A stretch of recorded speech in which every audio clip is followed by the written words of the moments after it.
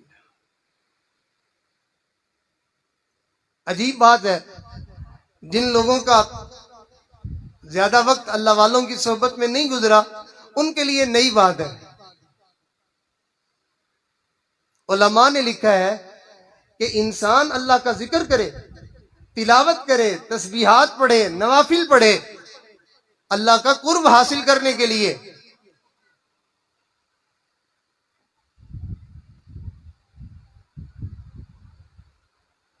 لیکن فرمایا جب کسی اللہ والے کی مجلس اس کو نصیب ہو جائے، اس کو چاہیے وہ تلاوت چھوڑ دے، اس کو چاہیے وہ ذکر چھوڑ دے، اس کو چاہیے وہ نفل چھوڑ دے، اس اللہ والے کی صحبت کو باقی اعمال کے اوپر ترجیح دے دے.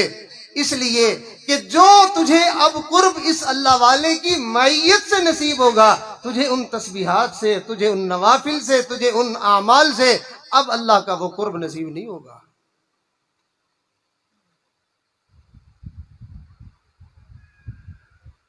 یہی وجہ ہے کہ ہمیں بعض دفعہ اس بات کا علم نہیں ہوتا، تو ہم کسی اللہ والے کی مجلس میں بیٹھے ہوتے ہیں تو ہمارے اوپر بزرگی غالب آ جاتی ہے. ہم بجائے ان کی صحبت سے فائدہ اٹھانے کے، ان کے دل کی طرف متوجہ ہونے کے، اس وقت ہم زیادہ تسبیح گھمانا شروع کر دیتے ہیں. بھائی یہ تسبیح گھر بیٹھ کے پڑھنی تھی، اب تو آپ جس کے پاس آئے بیٹھے ہیں اس کے دل میں نور اتنا ہے کہ اس کی وجہ سے اللہ تعالیٰ کی رحمتیں براہ راست برس رہی ہیں.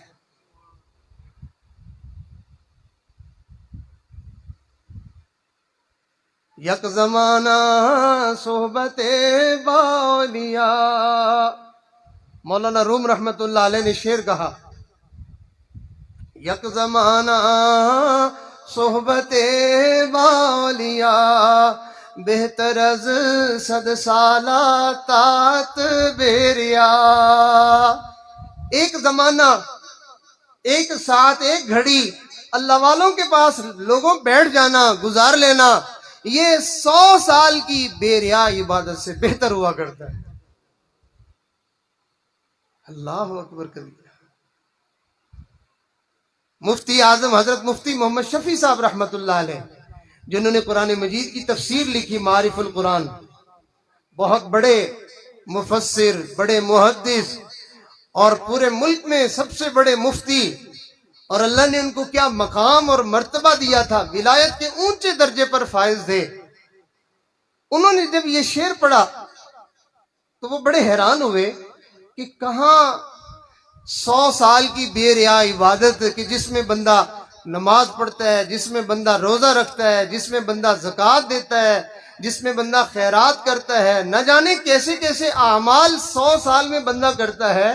کہاں ایک طرف وہ اور کہاں ایک گھڑی کی جو ہے وہ صحبت کسی اللہ والے کی. تو ان کو بات سمجھ میں نہ آئی.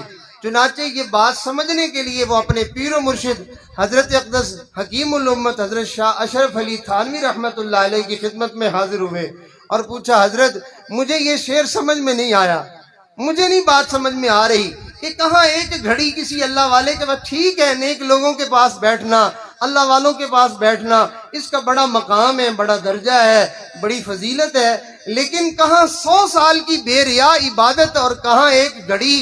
تو حضرت نے ارشاد فرمایا، محمد شفیع تمہیں یہ شعر سمجھ نہیں آتا، چلو پھر میں تمہیں پڑھ کے سناؤں، تمہیں سمجھ آ جائے گا. حضرت آپ پڑھ کے سنائیں. حضرت نے شعر پڑھا، یک زمانہ صحبت باولیا بہتر از لکھ سالہ طاعت بیریا. مفتی صاحب حیران ہو گئے، کہنے لگے حضرت 100 سال نہیں سمجھ آ رہی تھی، آپ نے تو سیدھا 1,00,000 سال ہی بنا دیا. 1,00,000 سال کی بے ریا عبادت سے بہتر ہے، آپ نے اتنی بڑی بات کہہ دی ہے. تو حضرت اقدس شاہ اشرف علی تھانوی رحمت اللہ علیہ نے فرمایا، مفتی صاحب آپ مجھے بتائیں کہ کوئی آدمی 100 سال عبادت کرتا رہے، کیا اس کا خاتمہ ایمان پر ہونے کی کوئی گارنٹی ہے؟ شیطان نے تھوڑی عبادت کی تھی.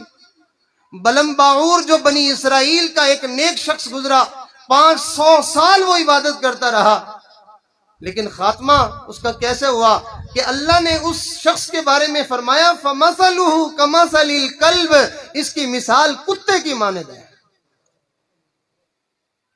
اور شیطان نے ہزاروں سال عبادت کی اور اللہ نے اس کو مردود کر کے اپنی بارگاہ سے دھتکار دیا. تو مفتی صاحب آپ بتائیں، 100 سال کوئی بے ریا عبادت کرے تو کیا اس کا خاتمہ ایمان پر ہو جائے گا؟ کوئی گارنٹی ہے؟ کہا نہیں حضرت. فرمایا رسول اللہ صلی اللہ علیہ وسلم نے ارشاد فرمایا، اللہ کے نیک بندے، اللہ کے نیک بندوں کی جماعت یعنی اولیاء کرام، فرمایا ہم جلیس لا یشقا جلیسہم، ہم رجال لا یشقا جلیسہم، وہ اللہ کے ایسے مقبول اور ایسے برگزیدہ بندے ہوتے ہیں کہ ان کے پاس بیٹھنے والا انسان بدبخت نہیں ہوا کرتا. اور پھر فرمایا جانتے ہو بدبخت کس کو کہتے ہیں؟ فرمایا بدبخت وہ ہوتا ہے جس کا خاتمہ ایمان پر نہ ہو. تو گویا کہ گارنٹی مل گئی ہے کہ جو اللہ والوں کی صحبت میں آئے گا اللہ اس کا اپنی رحمت سے خاتمہ ایمان پر فرما دے گا. اللہ اکبر کبیرہ. اس سے بڑی دلیل اور کیا ہو سکتی ہے کہ قرآن مجید کے اندر جو ہے وہ اصحاب کہف کا تذکرہ ہے کہ وہ اپنا ایمان بچانے کے لیے ایک غار میں انہوں نے جا کے پناہ لی تھی، ایک غار میں جا کے چھپ گئے تھے. وہاں جا کے چھپنے کا ان کا مقصد صرف اور صرف اپنا ایمان بچانا تھا. اب وہ چل پڑے غار میں چھپنے کے لیے، تو ان کے پیچھے پیچھے ایک کتا بھی ہو لیا. اللہ کی شان دیکھیں کہ اللہ تعالیٰ نے ان اولیاء کا تذکرہ قرآن میں کیا، اللہ نے اس کتے کا تذکرہ بھی قرآن میں کر دیا. فرمایا وہ ان کے غار کے دہانے پر وہ اپنے دونوں بازو یوں پھیلا کے بیٹھا ہوا تھا. وَقَلْبُهُمْ بَاسِطٌ ذِرَاعِهِ بِالْوَصِيدِ. اللہ والوں کی صحبت نے اس کتے کے تذکرے کو قرآن میں ذکر کروا دیا. اور پھر یہاں بس نہیں ہے، کسی کے ذہن میں یہ اشکال آ سکتا ہے، اور جی قرآن میں تو جو ہے وہ شیطان کا بھی تذکرہ ہے، قرآن میں تو فرعون کا بھی تذکرہ ہے، مگر کبھی غور نہیں کیا شیطان کا تذکرہ دشمنوں کی فہرست میں ہے، فرعون کا تذکرہ دشمنوں کی فہرست میں ہے، اور یہاں کتے کا تذکرہ تو دوستوں کی فہرست میں ہو رہا ہے کہ ان کے ساتھ وہ بھی تھا. اور پھر علماء نے لکھا ہے کہ قیامت کے دن اللہ تعالی اس کتے کو ان اولیاء کی صحبت کی وجہ سے انسانی شکل دے کر اللہ اس کو جنت عطا فرما دے گا۔ اس پر پنجابی کے ایک شاعر نے کہا، نہ میں بھونکا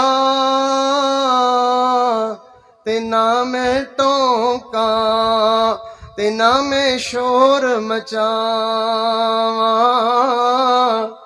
ولیاں دے لڑ لگیا ہویا شاید میں وی بخشیا جاواں۔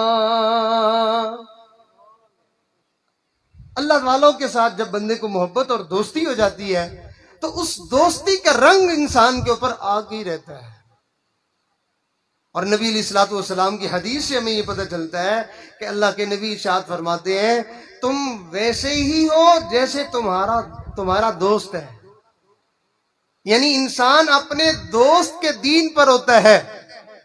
اگر اس کی دوستی بے نمازیوں کے ساتھ ہے، اگر اس کی دوستی جو ہے وہ شرابیوں کے ساتھ ہے، اگر اس کی دل کی محبتیں زانیوں کے ساتھ ہیں، اگر اس کی دل کی چاہتیں اور پیار اور محبت جو ہے وہ یہود و نصارہ کے ساتھ ہے، جن لوگوں کو یہ دل سے چاہتا ہے یہ بالآخر انہی میں شامل کر دیا جائے گا۔ اور جو آدمی خود تو گناہ گار ہے، اعمال ایسے نہیں ہے، اچھے نہیں ہیں، لیکن اس کے دل میں اولیاء اللہ کی محبت ہے، اس کے دل میں صحابہ کرام کی محبت ہے، اس کے دل میں رسول اللہ صلی اللہ علیہ وسلم کی محبت ہے، کل قیامت کے دن اس محبت کی وجہ سے یہ انہی لوگوں کے ساتھ کھڑا کر دیا جائے گا۔ چنانچہ مشہور حدیث ہے، ایک صحابی آئے اور آ کر عرض کرنے لگے، یا رسول اللہ صلی اللہ علیہ وسلم قیامت کب آئے گی؟ اللہ کے نبی قیامت کب آئے گی؟ یہ ایک عجیب سا سوال تھا کہ ایک آدمی آ کے پوچھنے لگ گیا کہ قیامت کب آئے گی۔ تو بندے کو عجیب محسوس ہوتا ہے کہ بھئی کیا معاملہ ہے، قیامت کی بات کیوں کر رہے ہو؟ آپ نے ارشاد فرمایا تم قیامت کا پوچھ رہے ہو، قیامت کے لیے کیا تیاری کر لی تم نے؟ تو آگے سے عرض کرتے اللہ کے نبی، میں نے قیامت کے لیے کوئی خاص اور تیاری تو کوئی نہیں کی ہے، ہاں البتہ میں اللہ اور اس کے رسول سے محبت کرتا ہوں، بس یہ محبت ہی ہے۔ آپ نے ارشاد فرمایا اچھا تمہیں اللہ اور اس کے رسول سے محبت ہے تو سنو، چونکہ وہاں پہ وہ غلط بیانی نہیں کر رہے تھے، وہ حقیقت بات کر رہے تھے، میں اور آپ تو مصنوعی اور گھڑی ہوئی بات کرتے ہیں۔ دل میں محبت غیروں کی ہوتی ہے، ہم کہتے ہیں میرے دل میں عشق نبی ہے۔ ارے عشق نبی جس بندے کے دل میں ہو اس کی زندگی کا انداز کچھ اور ہوا کرتا ہے، اور رسول اللہ صلی اللہ علیہ وسلم کے سامنے تو بناوٹ نہیں چل سکتی تھی۔ نبی علیہ السلام کے سامنے جب انہوں نے کہا کہ میں اپنے دل میں آپ کی محبت رکھتا ہوں تو اللہ کے نبی نے اتنی بڑی بشارت سنا دی۔ آپ نے ارشاد فرمایا تم جس سے محبت کرتے ہو کل قیامت کے دن تم اسی کے ساتھ ہوگے۔ صحابہ اکرام فرماتے ہیں ہمیں ایمان لانے کے بعد اتنی خوشی کبھی کسی بات پہ نہیں ہوئی جتنی خوشی ہمیں نبی علیہ السلام کی یہ مبارک حدیث سن کر ہوئی، کہ ہمیں دل میں آیا کہ ہمیں تو آقا سے محبت ہے، اس محبت کی وجہ سے کل قیامت میں ہمیں بھی اللہ اپنے محبوب کے ساتھ اکٹھا کر دے گا۔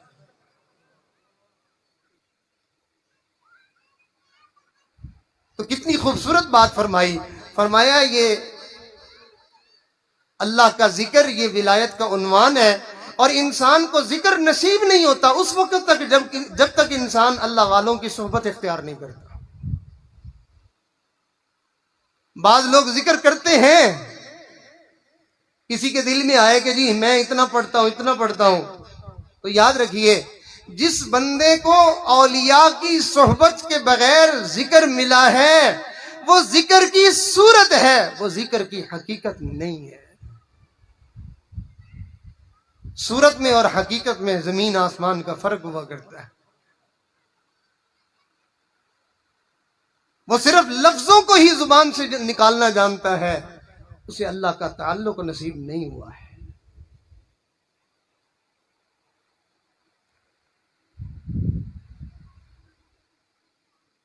اللہ رب العزت اس ذکر کے ذریعے سے انسان کو بہت بڑے بڑے نقصانات سے بچانا چاہتے ہیں۔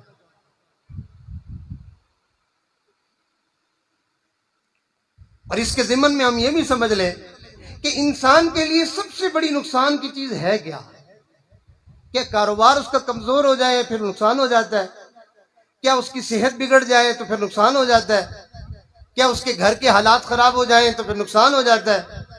نہیں، انسان جب تک اس کے ساتھ اس کا اللہ ہے اس کا کچھ بھی نہیں بگڑتا ہے۔ لوگ دیکھیں گے کہ شاید یہ کنگال ہو گیا، لوگ دیکھیں گے شاید یہ برباد ہو گیا، لوگ سمجھیں گے شاید یہ اس کی تباہی ہو گئی، لیکن جس کے ساتھ اس کا اللہ ہے وہ ڈوبتوں کو تیرانا جانتا ہے۔ اور اس بات کو سمجھنے کے لیے اللہ تعالیٰ نے قرآن مجید میں سیدنا ایوب علیہ السلام کا واقعہ تفصیل سے بیان کیا ہے کہ لوگوں، میرے ایوب کے پاس ایک وقت ایسا بھی آیا تھا، پہلے تو وہ بڑا خوشحال تھا، اچھی صحت تھی، رزق وسیع تھا، اولاد تھی، بیوی تھی، گھر بار تھا، خوشی کی زندگی تھی، سب کچھ تھا، لیکن ایک وقت آیا بیوی بچے بھی گئے، رزق بھی گیا، صحت بھی گئی، سب کچھ چلا گیا۔ دیکھنے کو یوں لگتا تھا جیسے ایوب تنے تنہا رہ گیا، لیکن اس کے ساتھ اس کا اللہ تھا۔ اللہ رب العزت نے پھر اس ایوب کو دوبارہ سے بہار عطا فرمائی، اور اللہ تعالیٰ جب کسی کے ساتھ ہوتے ہیں، پہلی جو اس کی کمزوری والی جو ہے، وہ پہلی جو اس کی اچھی حالت ہوتی ہے امتحان سے پہلے، تو بعد میں جب اللہ تعالیٰ اس کے اوپر انعامات کرتے ہیں تو پہلی حالت سے بھی اللہ تعالیٰ اس کی حالت کو اور اچھا کر دیا کرتے ہیں۔ چنانچہ نبی علیہ الصلوۃ والسلام کے اوپر بھی اللہ تعالیٰ نے اپنی نعمتوں کا تذکرہ کرتے ہوئے یہی بات ارشاد فرمائی۔ میرے محبوب، آپ کو پتہ ہے کہ پہلے آپ کے پاس جو ہے وہ ایک طرح کی مفلسی تھی۔ جب آپ دنیا میں تشریف لائے تھے تو اس وقت تو گھر میں چراغ بھی نہیں جل رہا تھا، اور آپ تو مکہ میں جو ہے وہ سارے لوگوں نے آپ کو تنے تنہا چھوڑ دیا تھا نا۔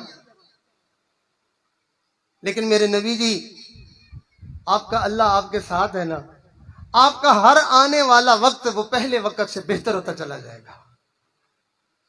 چنانچہ جس بندے کے ساتھ اللہ ہوتے ہیں اس بندے کا کوئی بھی دنیا والے بال بھی بینگا نہیں کر سکتے۔ تو سب سے بڑا نقصان انسان کا ہوتا ہے گناہ سے۔ کس سے ہوتا ہے بھائی؟ گناہ سے نقصان کیوں ہوتا ہے؟ اس لیے کہ جب گناہ ہوتا ہے تو سب کچھ رہ جاتا ہے، اللہ نہیں رہتے ہیں، اللہ بندے سے جدا ہو جاتے ہیں۔ اگر اس کے پاس پیسے ہیں وہ کتنے دن چلیں گے؟ اگر اس کے پاس جائیداد ہے وہ کب تک لے گا؟ اگر اس کے پاس صحت ہے تو صحت کب تک رہے گی؟ اگر اس کے پاس جو ہے وہ دوستیاں رشتہ داریاں ہیں تو آخر کب تک چلے گی؟ ارے بندے، ایک دن تجھے تنہا ہونا پڑے گا۔ اور جس کا اللہ کے ساتھ تعلق ہو، ساری دنیا اس کو تنہا کر جائے، وہ تنہا تب بھی نہیں ہوتا ہے۔ چنانچہ لوگ تو اس کو کیا تنہا کریں گے؟ جس کا اللہ سے تعلق بن جائے، غور کیجئے گا، جس کا اللہ سے تعلق بن جائے وہ خود لوگوں سے بھاگتا پھر رہا ہوتا ہے۔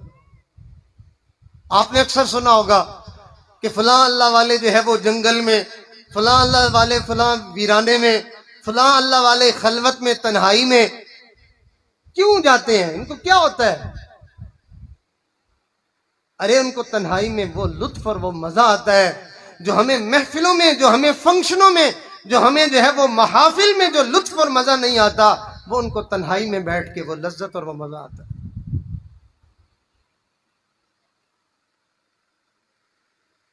تو اللہ رب العزت نے گناہوں سے بچنے کا ایک راستہ بتایا، فرمایا اگر تم گناہ سے بچنا چاہتے ہو نا، چونکہ گناہ سب سے بڑی نقصان والی چیز ہے، تو لہٰذا تمہیں میں نقصان والی چیز سے بچنے کا راستہ بتاتا ہوں کہ تم میرا ذکر کرنا، گناہ تمہارے قریب نہیں آئے گا۔ آپ ذرا قرآن کریم کی آیت میں غور کیجئے، توجہ سے سننے والی ہے۔ اللہ کی باتیں بڑی پیاری. ارشاد فرمایا ان الذین اتقوا اذا مسهم طائف من الشیطان تذکروا فاذا هم مبصرون. ان الذین اتقوا، وہ لوگ کہ جو گناہوں سے بچ بچا کر زندگی گزار رہے ہوتے ہیں، جو پرہیزگاری کی زندگی گزارنے والے ہوتے ہیں، جو گناہوں سے بچ کر زندگی گزارنے والے ہوتے ہیں. اللہ فرماتے ہیں اذا مسہم طائف من الشیطان، شیطانوں کی ایک پلٹن جو ہے وہ ان کو مس کرتی ہے. ان کے دلوں میں کوئی گناہوں کا وسوسہ، کوئی اللہ سے دوری والی کوئی بات، کوئی گناہ والی بات جب ان کے اندر ڈالنے کی کوشش کرتے ہیں تو وہ گناہوں سے بچنے والے لوگ، وہ پرہیزگار، جیسے ہی کوئی وسوسہ، جیسے ہی کوئی گناہ کی بات آتی ہے تو پھر وہ کیا کرتے ہیں؟ فرمایا تذکروا، وہ اللہ کی یاد کرتے ہیں، اللہ کا ذکر کرتے ہیں، اللہ تعالیٰ کو یاد کرنے میں لگ جاتے ہیں. تو اس یاد کا نتیجہ کیا نکلتا ہے؟ وہ جو شیطان ان کو گندگی اور نجاست بڑی عمدہ اور اچھی چیز بنا کے گناہ کی صورت میں پیش کر رہا تھا، فَإِذَا هُمْ مُبْصِرُونَ، اللہ تعالیٰ ان کے سامنے ان کی اس حقیقت کو کھول دیتے ہیں، ان کے دل کی آنکھیں کھلتی ہیں اور ان کو اس کی حقیقت کا پتہ چل جاتا ہے. جب گناہ کے اوپر، گناہ کی حقیقت کسی بندے کے اوپر کھل جائے، کوئی بندہ گناہ کے قریب کبھی نہیں جائے گا. پتہ ہوگی یہ پخانہ ہے، کوئی کھانے کے لیے تیار ہوگا؟ پتہ ہو یہ پیشاب ہے، کوئی پینے کے لیے تیار ہوگا؟ میرے عزیزوں، اتنی نجاست اور اتنی گندگی اور اتنی بدبو پخانے میں نہیں ہوتی ہے جتنی گندگی اور نجاست گناہوں میں ہوتی ہے. مگر ہم لوگ چونکہ دل کے اندھے ہیں، ہم گناہ ایسے لذتیں لے لے کے، مزے لے لے کے کر رہے ہوتے ہیں جیسے کوئی بڑی عمدہ اور بڑی اچھی چیز ہوتی ہے. ہمیں کبھی اس گناہ کی حقیقت پتہ چل جائے تو شاید ہم تو اتنا کراہیں اور اتنا دور بھاگیں کہ ہماری وہ کراہت دل کی ختم ہی نہ ہو کہ یہ اس گندگی میں مبتلا تھا. اللہ تعالیٰ بعض اپنے اولیاء کے سامنے گناہوں کی حقائق کو کھول دیتے ہیں. چنانچہ ایک بزرگ کے بارے میں آتا ہے، وہ فرماتے ہیں کہ میں سویا ہوا تھا تو خواب میں نے دیکھا کہ ایک شخص آیا ہے جس نے ایک برتن کے اندر، تھال کے اندر انتہائی بدبودار، جیسے کوئی مردار بو، دور تک اس کی بدبو آ رہی ہو، اس نے جو ہے وہ جلا ہوا، سڑا ہوا، بدبودار وہ گوشت کا ٹکڑا اس تھال میں رکھا ہوا ہے اور وہ لے کے میری طرف بڑھ رہا ہے. مجھے امید ہے کہ بہت سارے حضرات نے اور بالخصوص علماء کرام نے یہ واقعہ پڑھا ہوگا.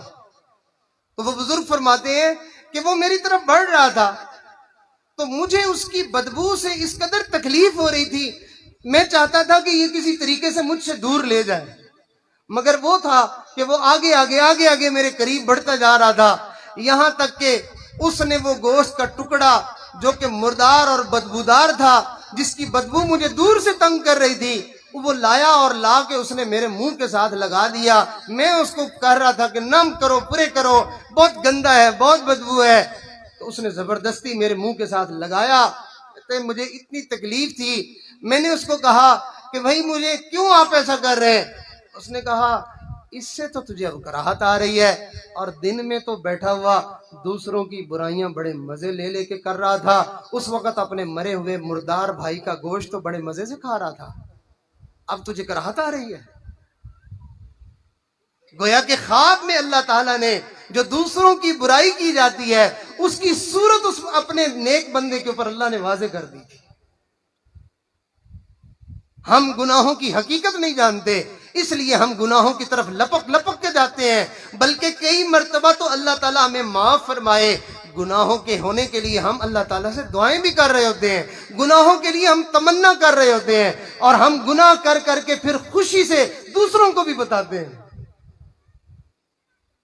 تو اس وجہ سے آج ہم سے گناہ چھڑوانا ایسے ہی ہے جیسے کسی بچے سے جو ہے وہ کوئی میٹھی چیز جو ہے اس کو اس سے لے لی جائے، وہ پریشان ہوتا ہے، ایسے ہی ہم سے گناہ چھڑوانا اتنا مشکل ہو گیا ہے. آپ غور کیجئے، نماز پڑھنا آسان ہے، تلاوت کرنا آسان ہے، تسبیحاں پھیرنا آسان ہے، صدقہ کرنا آسان ہے، نیکی کی باتیں کرنا آسان ہے، مگر غیبت چھوڑ دینا مشکل ہے، بد نظری چھوڑ دینا مشکل ہے، سیل فون کے اوپر گند دیکھنے سے باز آ جانا یہ مشکل ہے، راستے چلتے ہوئے اپنی نظروں کو باحیا بنا لینا یہ مشکل ہے، گناہ کرنا، گناہوں کو چھوڑنا مشکل ہے، نیکی کرنا آسان ہے۔ اللہ والوں کے پاس جب انسان جاتا ہے تو انسان کو وہ ذکر کی ایسی مشق کرواتے ہیں، ذکر کی ایسی اس کو حقیقت اس کو اللہ والوں کے ذریعے سے نصیب ہوتی ہے کہ اس ذکر کے بعد انسان کے اوپر گناہوں کی غلاظت اور گندگی وہ ظاہر ہونا شروع ہو جاتی ہے۔ اگلی آیت مبارکہ وہ بھی بڑی مزے کی ہے۔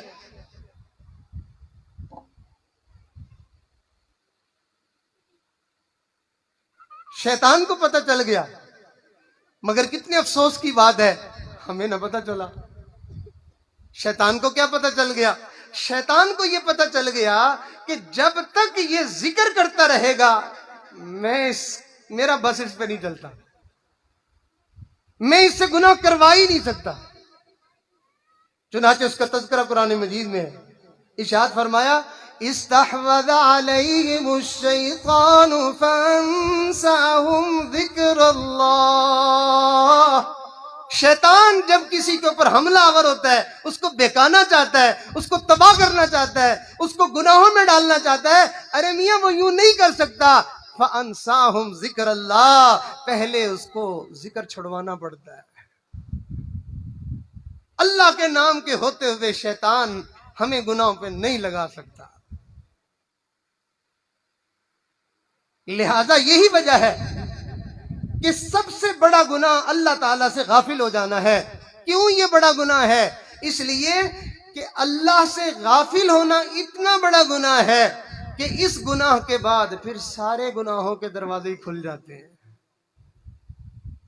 بندہ گناہ کرتا ہی اس وقت ہے، شیطان کا بس اس وقت چلتا ہے، داؤ اس وقت لگتا ہے جب انسان اللہ کے ذکر سے غافل ہو جاتا ہے۔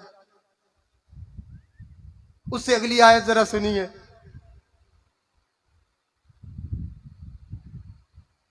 اللہ تعالیٰ ارشاد فرماتے ہیں وَيَصُدَّكُمْ عَن ذِكْرِ اللَّهِ وَعَنِ الصَّلَاةِ، وہ شیطان ان کو روکتا ہے ذکر سے، پھر کہا وَعَنِ الصَّلَاةِ، اور نماز سے۔ کیا مطلب کہ اگر کوئی بندہ ذکر کرنے والا ہے، شیطان کی ماں مر جائے وہ اس کو نماز سے کبھی نہیں روک سکتا ہے۔ ذکر کرنے والا بندہ نماز چھوڑ دے یہ سوال ہی پیدا نہیں ہوتا۔ ذکر کرنے کی وجہ سے انسان کے لیے تہجد آسان، انسان کے لیے تلاوت آسان، انسان کے لیے اپنے آپ کو پاک باز بنانا آسان، انسان کے لیے روزے آسان، ساری دین پہ چلنا اس ذکر کی وجہ سے اس بندے کے لیے آسان ہو جاتا ہے۔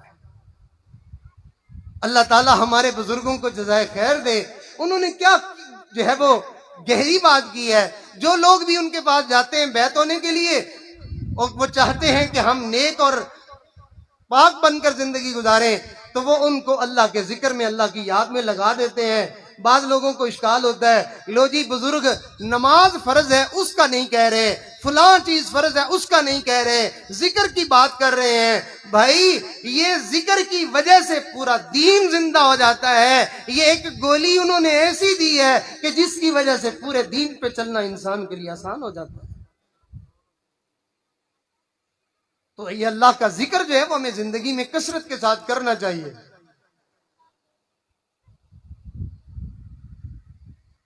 اور یہ ذکر جو آدمی خود اپنے طور پہ کرتا ہے، 2 دن کرے گا، 4 دن کرے گا، 10 دن کرے گا، بالآخر وہ اس ذکر سے محروم ہو جائے گا۔ یا تو وہ ذکر سے محروم ہو جائے گا، یا اس ذکر کی وجہ سے وہ بہت سارے دعووں کے اندر مبتلا ہو جائے گا۔ وہ بزرگی کے دعوے شروع کر دے گا، وہ اپنی بزرگی کا دوسرے لوگ قائل ہوں یا نہ ہوں یہ خود ضرور قائل ہو جائے گا۔ حضرت صاحب میں ایسے خواب دیکھتا ہوں اور جی مجھے خیال آتا ہے تو پتہ نہیں کیا معاملہ ہے، بس مجھے خیال آتا ہے 2-4 دن کے بعد ویسا ہی ہو جاتا ہے. تو بھائی یہ کون سی بات ہے؟ یہ تو شیطان بھی آ کے بات لوگوں کو، نجومیوں کو، کاہنوں کو، جادوگروں کو بتا دیتے تھے. مہینوں بعد جو کام ہونا ہوتا تھا شیطان جیسے آ کے بتا دیتا تھا وہ کام ویسا ہو جاتا تھا. یہ بھی کوئی بزرگی کی دلیل ہے؟ تو اپنے جی میں جب بھی خواب دیکھتا ہوں نا، ویسے میں دعویٰ نہیں کرتا، میں تو بہت کمزور آدمی ہوں بھائی، یہ لفظ کہنے کے بعد پھر آپ واقعی سچ مچ میں کمزور ہو بھی جاتے ہیں. یہ الفاظ گویا کہ ہم اس لیے استعمال کر رہے ہوتے ہیں کہ کوئی یہ نہ سمجھے کہ یہ دعویٰ کر رہا ہے. دیکھو جی کیسی عاجزی کر رہا ہے، کہتا میں دعویٰ نہیں کرتا، میں ایسی بات نہیں کرتا. جیسے ہم لوگ کئی مرتبہ کسی کی برائی کرنی ہو نا، غیبت کرنی ہو تو پہلے ہم یہ عنوان لگا دیتے ہیں، ویسے جی کسی کی برائی تو کرنا بہت بری بات ہے، یہ کہہ کے پھر شروع ہو جائے. بھئی اتنا جملہ کہنے سے اب وہ برائی نہیں رہی. ہمارے حضرت کے پاس ایک بندہ آیا اور آ کر کہنے لگا حضرت جی میں نے جو فلاں کام کیا بڑے میں نے اخلاص کے ساتھ صرف اللہ کے لیے کیا. حضرت نے فرمایا اچھا بھائی. تھوڑی دیر گزری پھر اس نے وہی بات کر دی. حضرت پھر خاموش ہو گئے. تھوڑی دیر گزری اس نے پھر وہی بات. اب وہ اصل میں ایک اللہ کے ولی کے منہ سے سننا چاہتا تھا کہ ہاں بھائی واقعی آپ نے بڑے اخلاص کے ساتھ کیا، تاکہ ٹھپا لگ جائے، بات پکی ہو جائے، لوگوں کو بتانے کے لیے میرے پاس سند ہو جائے کہ جی فلاں جو اللہ والے تھے انہوں نے بھی ایسی بات کہی. تو حضرت فرماتے ہیں میں تو اس کو ٹال رہا تھا کہ یہ چپ کر جائے، باز آ جائے، کہ اس کو تو اخلاص کی ہوا بھی نہیں لگی ہوئی اور یہ دعویٰ کر رہا ہے کہ میں اخلاص کے ساتھ. حضرت فرماتے ہیں جب وہ چپ نہ ہوا تو میں نے کہا کہ بھائی یوں کیوں نہیں کہتے کہ آپ نے بڑے اخلاص کے ساتھ دکھلاوا کیا ہے، آپ نے ریاکاری جو کی ہے بڑے اخلاص کے ساتھ کی ہے. کیوں؟ اس لیے کہ علماء نے یہ بات لکھی ہے جس بندے کو اپنے مخلص ہونے کا گمان ہو جائے کہ میں مخلص آدمی ہوں، فرمایا جس آدمی کو اپنے مخلص ہونے کا گمان ہو جائے وہ پرلے درجے کا ریاکار ہوا کرتا ہے. یہی وجہ ہے کہ جو ایمان کے سب سے اعلیٰ درجے پر فائز لوگ تھے ان کو اپنے منافق ہونے کا جو ہے وہ ہر وقت دھڑکا لگا رہا کرتا تھا، وہ کبھی مطمئن نہیں ہوتے تھے. حضرت حنظلہ رضی اللہ عنہ کا واقعہ مشہور ہے کہ انہوں نے کہنا شروع کر دیا تھا حنظلہ تو منافق ہو گیا، حنظلہ تو منافق ہو گیا. اب وہ اونچی آواز سے یہ بات کرتے ہوئے گلی میں جا رہے تھے، آگے سے صدیق اکبر رضی اللہ عنہ مل گئے. انہوں نے کہا حنظلہ کیا کہہ رہے ہو؟ کہا حضرت میں تو یہ کیفیت محسوس کرتا ہوں، لہٰذا میں تو منافق آدمی ہوں، میرا تو معاملہ رسول اللہ کی مجلس میں اور ہوتا ہے، گھر میں بیوی بچوں کے ساتھ میرا حال کچھ اور ہوتا ہے، تو میں تو منافق ہوں، اللہ کے رسول کے سامنے کچھ اور، بعد میں کچھ اور. صدیق اکبر رضی اللہ تعالیٰ عنہ نے یہ نہیں کہا حنظلہ میں تو پکا مومن ہوں اور میرا تو ایسا معاملہ نہیں، بلکہ صدیق اکبر کو اپنے ایمان کی فکر پڑ گئی. کہنے لگے حنظلہ یہ معاملہ تو میرے ساتھ بھی ہے، آؤ پھر بارگاہ رسالت میں چلتے ہیں، جا کے وہاں سے پوچھتے ہیں. اللہ کے نبی کو جا کے اپنے اس پریشانی کا اظہار کر رہے ہیں. نبی علیہ السلام نے پھر تسلی دی. جیسے نبی علیہ السلام نے ان کو تسلی دی ایسے ہی مخلص لوگوں کو تسلیاں دینی پڑتی ہیں کہ بھائی تمہارا عمل ریا والا نہیں ہے، تم اخلاص پر ہو، اللہ تمہارے عمل کو قبول کرے گا. وہ اخلاص کے ساتھ عمل کرتے ہیں اور ان کو اپنی ریاکاری کا ڈر لگا ہوا ہوتا ہے اور وہ رو رو کے اللہ کو کہہ رہے ہوتے ہیں اللہ میں نے عمل تو کیا ہے مگر اس میں اخلاص نہیں ہے، اس میں بناوٹ ہے، اس میں تصنع ہے، اس میں جو ہے وہ میں نے ظاہر داری کی ہوئی ہے، تم میری اس ظاہر داری کو معاف کر دے اور تم محض اپنے فضل سے میرے اس عمل کو قبول کر لے. جی ہاں، جب انسان کو اخلاص نصیب ہو تو پھر اس کو یہ کیفیت نصیب ہوا کرتی ہے.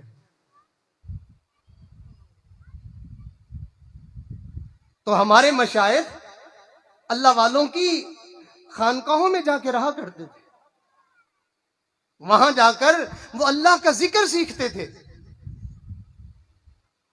آج ہم جاتے ہیں اللہ والوں کی خانقاہوں پہ، یا تو کوئی بزرگ ہو، وہاں کوئی مزار ہو، وہاں کوئی دربار ہو، ہم وہاں جا کے اپنی منت اپنی سوچ وہاں لے کے چلے جاتے ہیں، اور وہاں گئے اور چکر مارا اور واپس چلے گئے، اور پھر جھوٹے دعوے کرتے ہیں مجھے بزرگوں کا فیض ہو گیا۔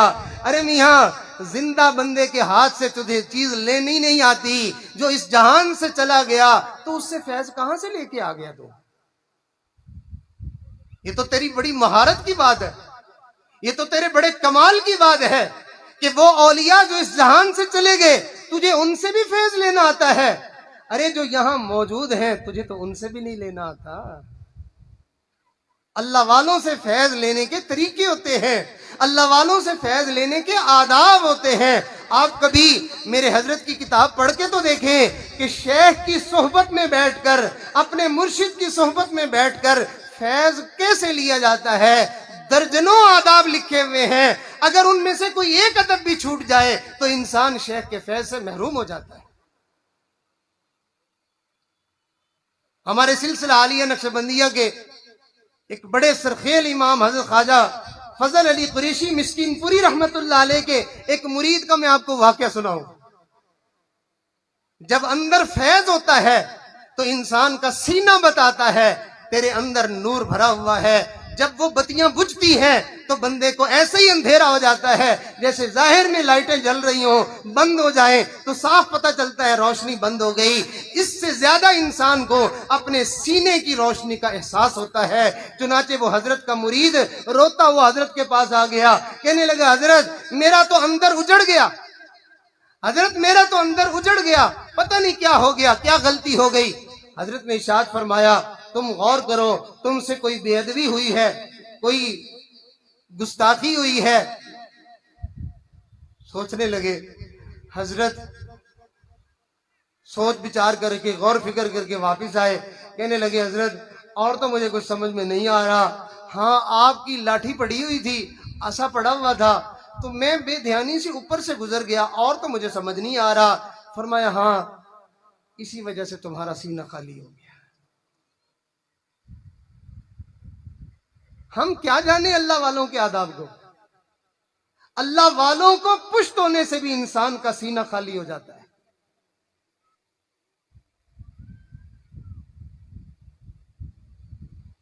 اللہ والوں کی مجلس میں بیٹھ کے تھوڑی آواز اونچی کرنے سے بھی انسان فیض سے محروم ہو جاتا ہے۔ اللہ والوں کی مجلس میں بیٹھ کے آپس میں باتیں کرنے سے بھی انسان فیض سے محروم ہو جاتا ہے۔ صحابہ اکرام ماشاءاللہ وہ آداب نبوی جانتے تھے۔ صحابہ اکرام فرماتے ہیں اللہ کے حبیب صلی اللہ علیہ وسلم تشریف فرما ہوتے تھے، جتنا مجمع سینکڑوں کا ہزاروں کا جتنا بھی مجمع ہوتا تھا ایسے سناٹا طاری ہوتا تھا، کسی بندے کے سسکنے کی بولنے کی کوئی آواز نہیں آتی تھی، گھنٹوں اسی خاموشی میں گزر جاتے تھے۔ صحابہ فرماتے ہیں ہم دعائیں مانگا کرتے تھے، ہم انتظار کیا کرتے تھے، اللہ کرے کوئی باہر سے کوئی دیہاتی آئے، کوئی جو ہے وہ اجنبی بندہ آئے جو آداب نبی سے ناواقف ہو، جس کو پتہ نہ ہو ادب کیا ہوتا ہے، وہ آ جائے اور وہ آ کے نبی علیہ السلام سے کوئی آ کے بات پوچھ لے۔ ہمارے اندر تو اتنی ہمت نہیں ہے، ہماری تو اتنی مجال نہیں ہے کہ ہم آپ سے کوئی بات پوچھیں۔ باہر سے کوئی آ جائے وہ آ کے پوچھے، اللہ کے نبی اس کو جواب دیں گے، ہاں ہمیں بھی بہت کچھ سننے اور سیکھنے کو مل جائے گا۔ ہمیں تو جو بزرگ زندہ ہیں، جن سے ہم بات کر سکتے ہیں، جن کے ساتھ ہم کلام ہو سکتے ہیں، جن سے ہم مصافحہ کر سکتے ہیں، ہمیں تو ان سے فیض نہیں لینا آتا۔ جو اللہ کے پاس چلے گئے ہیں ہمیں ان سے فیض لینا کہاں آتا ہے؟ لوگ جھوٹے دعوے کرتے ہیں، لوگ جھوٹ کہتے ہیں۔ یاد رکھیے جس بندے کو اولیاء کا فیض مل جائے اس بندے کی زندگی گناہوں سے پاک ہو جاتی ہے۔ ایسی غلط فہمی میں آنے کی ضرورت نہیں ہے۔ کتنے نوجوان، کتنے مرد، کتنی عورتیں بیچارے اسی دھوکے میں پڑے ہوئے ہیں، وہ فلانا بڑا پہنچا ہوا ہے، وہ فلانا بڑی سرکار ہے، اور وہ فلانا ایسا اور ویسا ہے، اور اس کی زندگی دیکھو گناہوں سے آلودہ ہے۔ یاد رکھنا کسی بدکار کو، کسی گناہگار کو اور کسی گناہوں کی گندگی میں پڑے ہوئے کو اللہ اپنا یار نہیں بنایا کرتا۔ اللہ تعالیٰ اپنی دوستی ان لوگوں کو دیتے ہیں جو گناہوں سے اپنی زندگیوں کو پاک کر لیتے ہیں۔ تو ہمارے بزرگ کیا کرتے تھے؟ اللہ والوں کی خانقاہوں میں جا کے رہا کرتے تھے۔ میرے حضرت فرماتے ہیں، میں حضرت خواجہ بہاؤالدین نقشبند بخاری رحمت اللہ علیہ کی خانقاہ میں گیا، فرمایا کئی سو سال گزر گئے، اب بھی ان کی خانقاہ وہاں موجود ہے۔ تو میں نے دیکھا کہ وہاں چھوٹے چھوٹے کمرے، جتنی جگہ پہ مصلی بچھتا ہے اتنے کمرے بنے ہوئے تھے۔ جو لوگ حضرت کے پاس آتے تھے وہ آ کر ان کمروں میں رہتے تھے، اور حضرت ان کو وہاں پر رہنے کا حکم فرماتے۔ وہ تنہائی میں وقت گزارتے تھے اور سارا وقت اللہ کا ذکر کرنے میں گزارتے تھے، یہاں تک کہ وہ کچھ عرصے کے بعد ان کو ذکر کرنے کی ایسی عادت اور ایسی مشق پڑ جاتی تھی کہ وہ گھر میں جا کے بیوی بچوں کے درمیان بیٹھے ہوتے تھے، لیکن ادھر دل میں ہر وقت اللہ اللہ اللہ جاری رہتا تھا۔ حضرت شیخ الحدیث مولانا زکریا رحمت اللہ علیہ نے حضرت یاد ایام ایک کتاب ہے جس میں انہوں نے حضرت مولانا الیاس رحمت اللہ علیہ کی حالات زندگی لکھی ہے۔ آج بعض دوست جو ہے وہ جماعت کے ساتھ وقت لگاتے ہیں تو وہ خانقاہوں اور بزرگوں کی مخالفت شروع کر دیتے ہیں۔ وہ کہتے ہیں جی یہ تو اپنی انفرادی محنت ہے۔ ارے بابا، انفرادی محنت نہیں ہے، یہ اپنے بنانے اور سنوارنے کی محنت ہے، جس کے بننے اور سنورنے کے بعد تو اللہ کے دین کی محنت کے قابل ہو جائے گا۔ جس سے تو دین کی محنت کرے گا تو دیکھنے میں ایک ہوگا، مگر تو بڑی بڑی جماعتوں سے اکیلا آگے جو ہے وہ سبقت کر جائے گا۔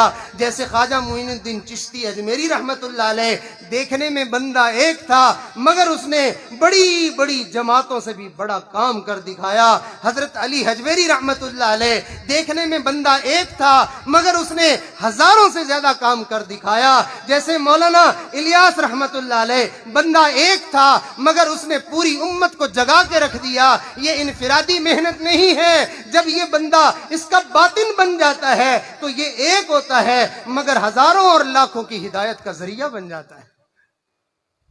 تو حضرت مولانا الیاس رحمت اللہ علیہ کے بارے میں حضرت شیخ الحدیث لکھتے ہیں، فرمایا بستی نظام الدین کے قریب میں ایک بزرگ ہیں جو کہ ہمارے سلسلہ عالیہ نقشبندیہ کے بزرگ ہیں، حضرت خواجہ نور محمد بدایونی رحمت اللہ علیہ۔ ان کے بارے میں حضرت نے لکھا کہ مولانا الیاس رحمت اللہ علیہ ان کے مزار پر بیٹھ کر اللہ کا ذکر کیا کرتے تھے، صبح سے شام تک ذکر کرتے تھے، پورا دن بیٹھ کے مراقبہ کرتے رہتے تھے، صرف نماز اور ضروری کام کے لیے اٹھتے اور پھر وہاں جا کے بیٹھ جاتے۔ یہ اسی ذکر کی برکت تھی کہ اس ذکر کی کثرت نے اللہ تعالیٰ نے ان کے اوپر جو ہے وہ دین کا ایک ایسا سلسلہ کھول دیا، ایسا کام کھول دیا کہ اللہ کے ساتھ تعلق جڑنے کی وجہ سے دین کی محنت کا ایک ایسا راستہ ان کے اوپر کھلا کہ جس کی وجہ سے اللہ تعالیٰ نے لاکھوں اور کروڑوں انسانوں کو ہدایت عطا فرما دی۔ معلوم ہوا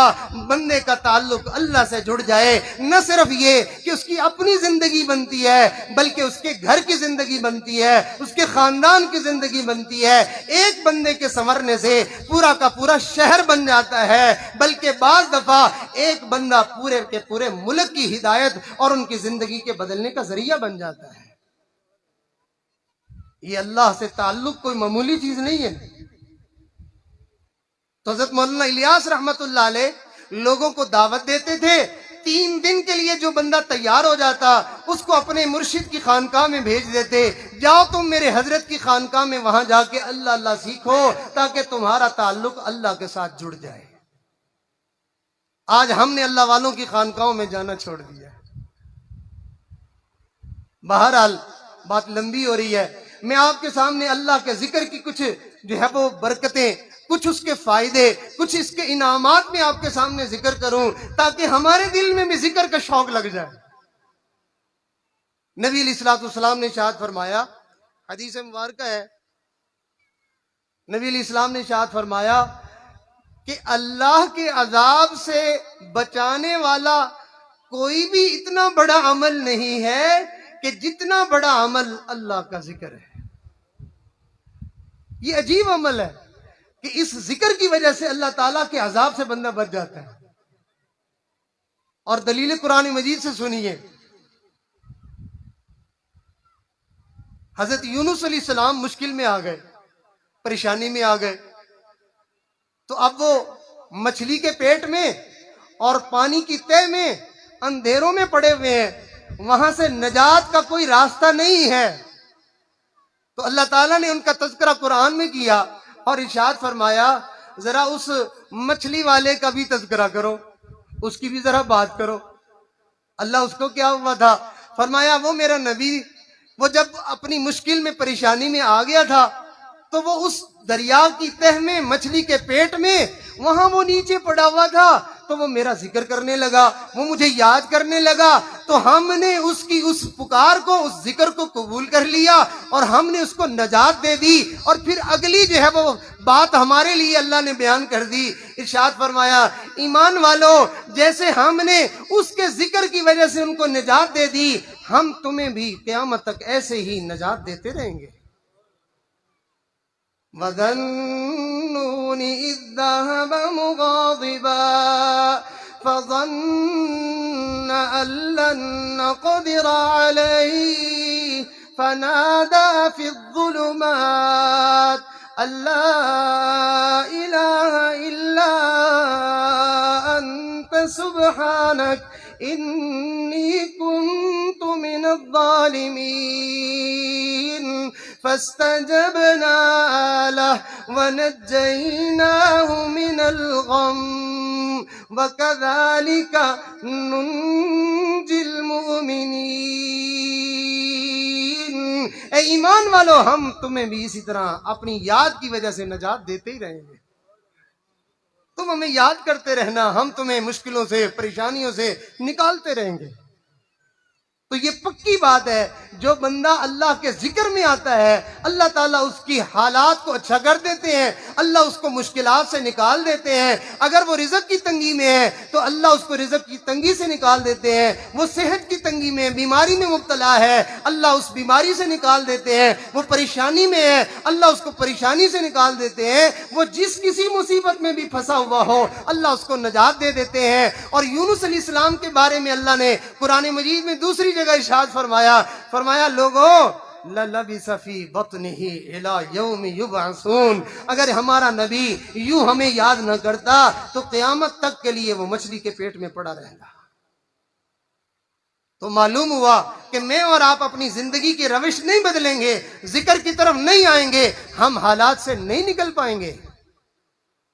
ہمیں اپنی طرز زندگی بدلنا ہوگی. دوسری فضیلت سن لیجئے.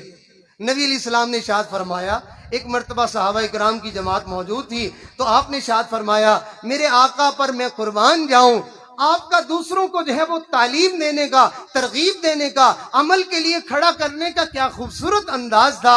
آپ نے ارشاد فرمایا الا انبئکم بخیر, کیا میں تمہیں ایک ایسے عمل کی خبر نہ دوں, کیا میں تمہیں ایک ایسا عمل نہ بتا دوں جو اللہ کے ہاں سب سے زیادہ درجوں کو بلند کرنے کا سبب اور ذریعہ ہے. یعنی جس عمل کے ذریعے سے تمہارے درجے اللہ کے ہاں بہت بڑھ جائیں گے, تم اللہ کے ہاں بڑا مقام پالو گے. اب بعض صحابہ تو اتنی بات سن کے ہی تیار ہو گئے کہ ہاں ہم کریں گے, لیکن اللہ کے نبی نے ان کے شوق کو اور بڑھایا. آپ نے ارشاد فرمایا میں تمہیں ایک ایسا عمل نہ بتاؤں جو اللہ کے راستے میں سونا خرچ کرنے سے بھی زیادہ اچھا ہو, اور شوق بڑھ گیا. چاندی خرچ کرنے سے بھی زیادہ اچھا ہو, اور شوق بڑھ گیا. پھر نبی علیہ السلام نے ارشاد فرمایا کیا میں تمہیں ایک ایسا عمل نہ بتاؤں کہ جو اللہ کے راستے میں جہاد کرنے سے بھی اچھا ہو, کہ تم دشمنوں کی گردنیں مارو اور وہ دشمن تمہیں شہید کریں. لڑنے اور جہاد اور قتال سے بھی زیادہ اچھا عمل ہو, میں تمہیں ایسا عمل بتاؤں. اب صحابہ کا تو شوق اور ولولہ اور جذبہ عروج پر تھا کہ اللہ کے نبی بتائیے وہ کیا عمل ہے. آپ نے ارشاد فرمایا وہ عمل اللہ کا ذکر ہے. ہاں, وہ عمل اللہ کا ذکر ہے. آج یہ امت اللہ کا ذکر چھوڑے بیٹھی ہے. آج ہم نے ذکر کرنے کو نفلی کام سمجھا ہوا ہے. کر لیا تو ٹھیک ہے, نہ کیا تو نہ سے. میرے پیارو, یہ ذکر ہمارے لیے بہت ضروری ہے. نبی علیہ السلام نے ارشاد فرمایا جو بندہ ذکر نہیں کرتا ارے وہ تو زندہ ہی نہیں ہے، وہ تو مرا ہوا آدمی ہے، اور ذکر کرنے والا بندہ وہ زندہ آدمی ہوتا ہے۔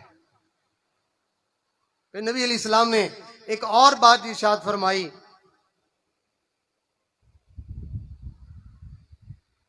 فرمایا کہ ہر مصیبت کا کوئی نہ کوئی سبب ہوتا ہے۔ فرمایا انسان کے اوپر جتنی بھی مصیبتیں آتی ہیں اس کا سبب اللہ کے ذکر سے غافل ہونا ہے۔ کیوں؟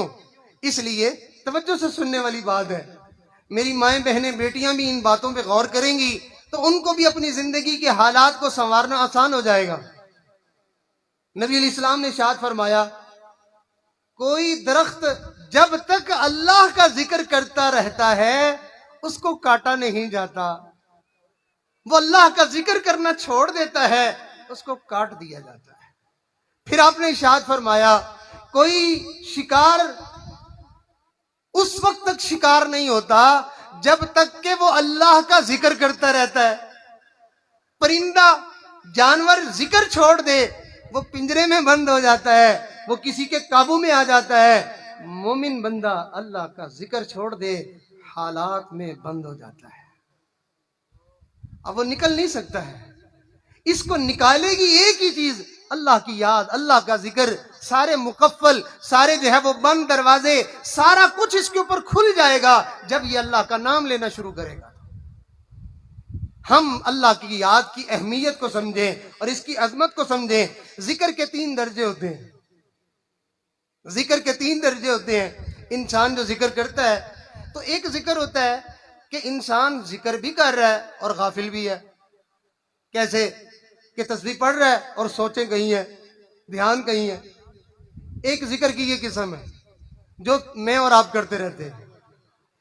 دوسری ذکر کی قسم جب بندہ اللہ والوں سے ذکر پوچھ کے کرتا ہے تو کرتے کرتے اس کے اوپر کیفیت آ جاتی ہے کہ اس کو اللہ بھی یاد رہتے ہیں اور اس کو لوگ مخلوق بھی یاد رہتی ہے۔ یہ پہلی حالت سے تھوڑی بہتر ہو جاتی ہے۔ پھر وہ اور محنت کرتا ہے، پھر اس بندے کے اوپر یہ کیفیت آتی ہے کہ وہ اللہ کا ذکر کرتا ہے تو بس ذکر میں ہی ڈوب جاتا ہے۔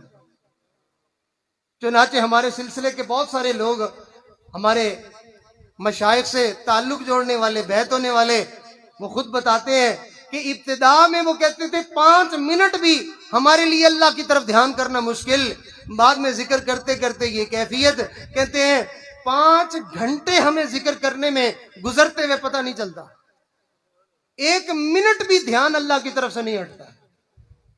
اچھا جب بندہ اس کیفیت میں پہنچ جاتا ہے نا پھر اللہ تعالیٰ کی طرف سے اس کو انعام مل جاتا ہے۔ کیا انعام مل جاتا ہے؟ کہ اللہ تعالیٰ اس کو اپنی دوستی ایسی دے دیتے ہیں کہ اب یہ بندہ اللہ تعالیٰ کو اگر بھلانا بھی چاہے تو بھلا نہیں سکتا۔ یاد میں تیری سب کو بھلا دوں اللہ کوئی نہ مجھ کو یاد رہے۔ اب اس اللہ والے کا یہ شعر آپ کو سمجھ آئے گا۔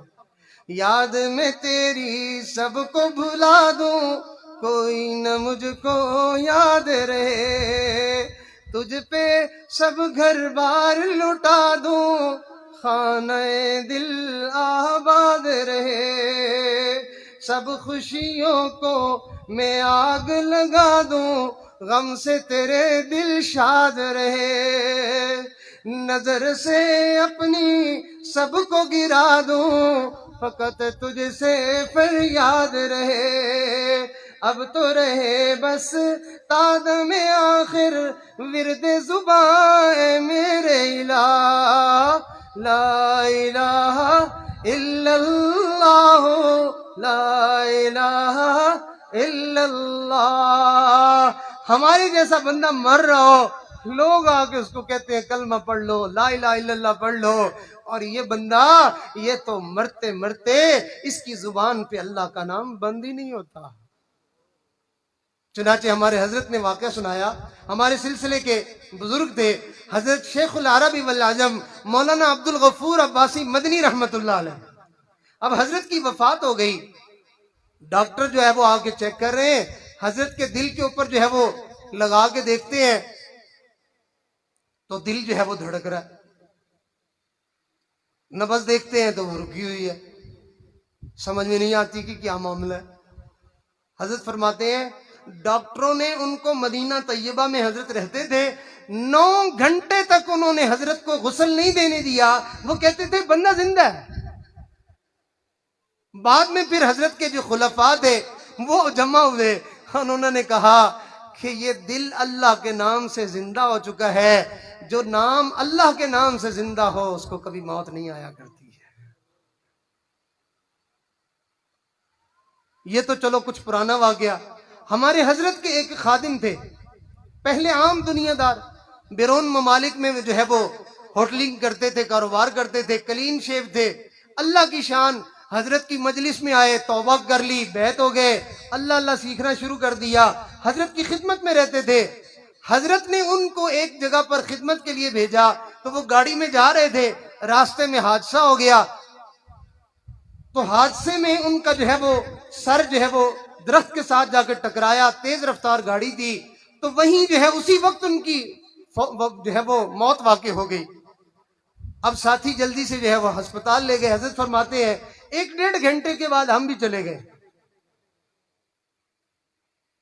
اب ڈاکٹروں نے ان کو جو ہے وہ لٹایا ہوا ہے اور علاج معالجہ کر رہے ہیں۔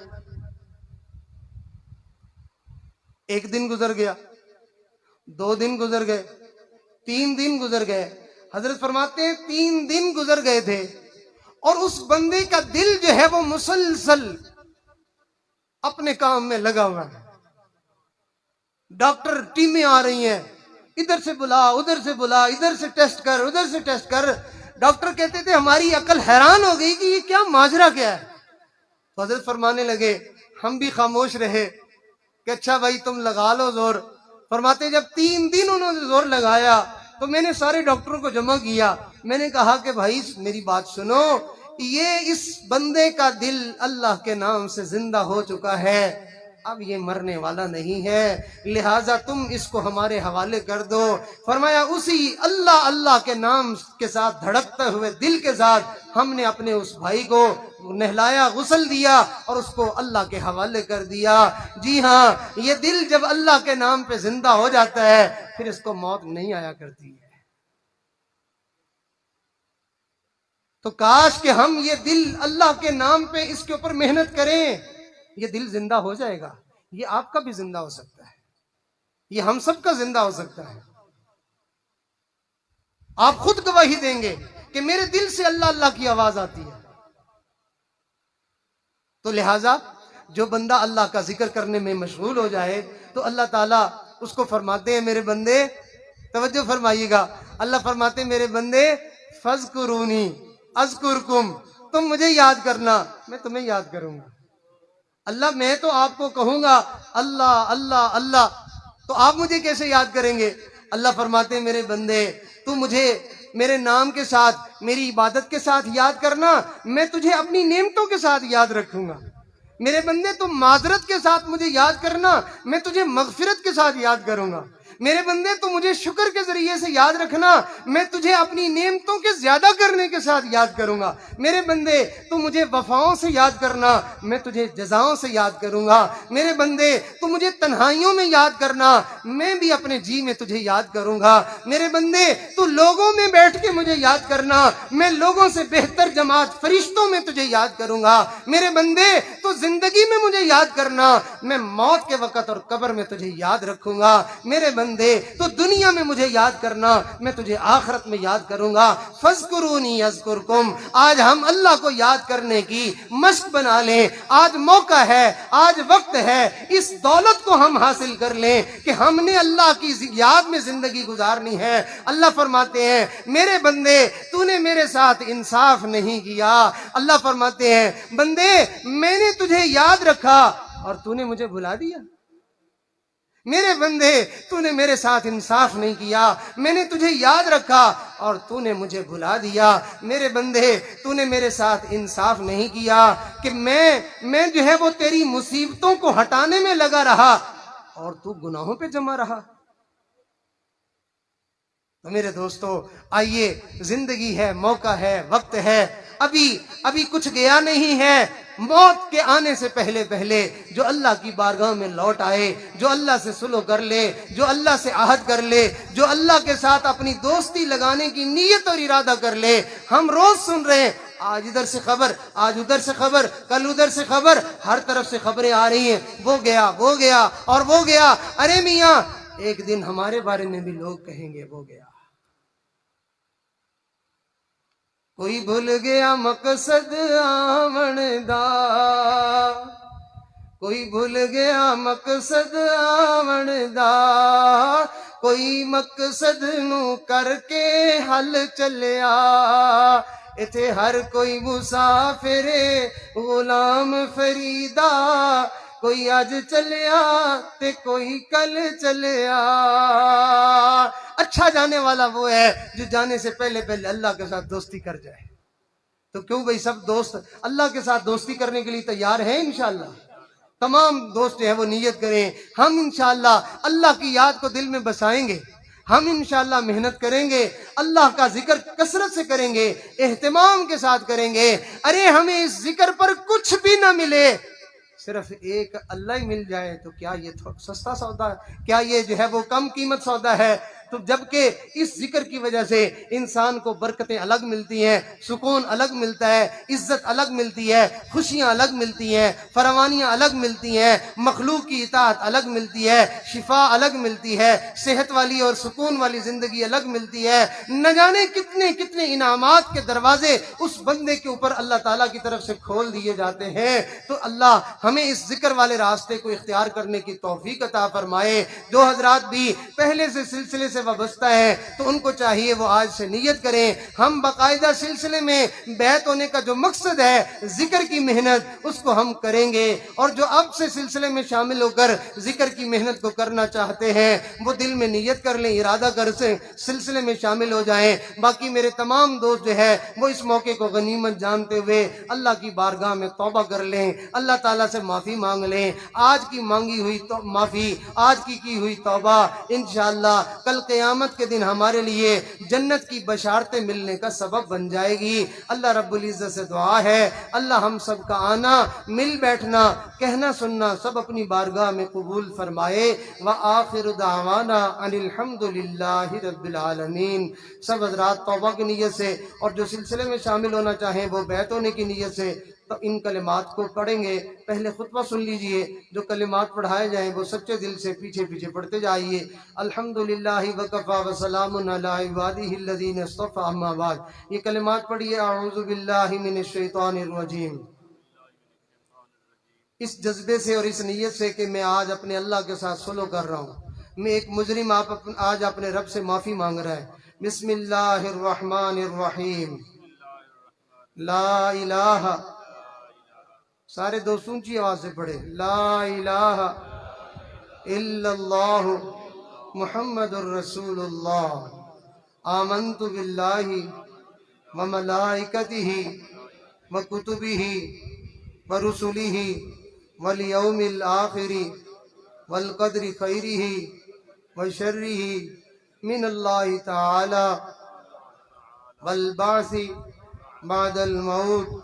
آمنت باللہ کما ہوا باسمائہ وصفاتہ وقبلت جمیع احکامہ اقرار باللسان وتصدیق بالقلب۔ اشہد ان لا الہ الا اللہ واشہد ان محمدا عبدہ ورسولہ۔ استغفر اللہ ربی من کل ذنب واتوب الیہ۔ استغفر اللہ ربی من کل ذنب واتوب الیہ۔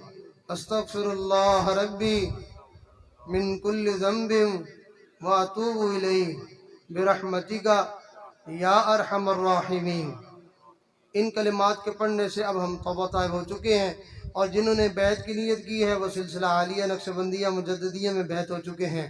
ہمارے سلسلے میں بیعت ہونے والے لوگوں کو ابتدائی درجے میں چند ایک اوراد و وظائف بتائے جاتے ہیں، اگر وہ پابندی کے ساتھ کرتے ہیں تو اللہ تعالیٰ اس ذکر کی برکت سے ان کے دل کو جو ہے وہ زندہ فرما دیتے ہیں۔ پھر آگے آگے یہ سلسلہ بڑھتا رہتا ہے، حتیٰ کہ ایک وقت وہ بھی آتا ہے کہ ذکر کرنے والے لوگ ان کا پورا وجود رواں رواں ان کا اللہ کا ذکر کرتا ہے، اللہ کی یاد میں مشغول ہو جاتا ہے۔ اللہ کرے زندگی میں یہ دولت ہمیں بھی نصیب ہو جائے۔ تو چند ایک اعمال ہیں، ان کو سنیں اور پابندی کے ساتھ کرنے کی کوشش کریں۔ پہلا عمل ہے استغفار، 100 دفعہ صبح 100 دفعہ شام، استغفر اللہ ربی من کل ذنب واتوب الیہ، ایک تسبیح صبح پڑھ لیں، ایک تسبیح شام کو۔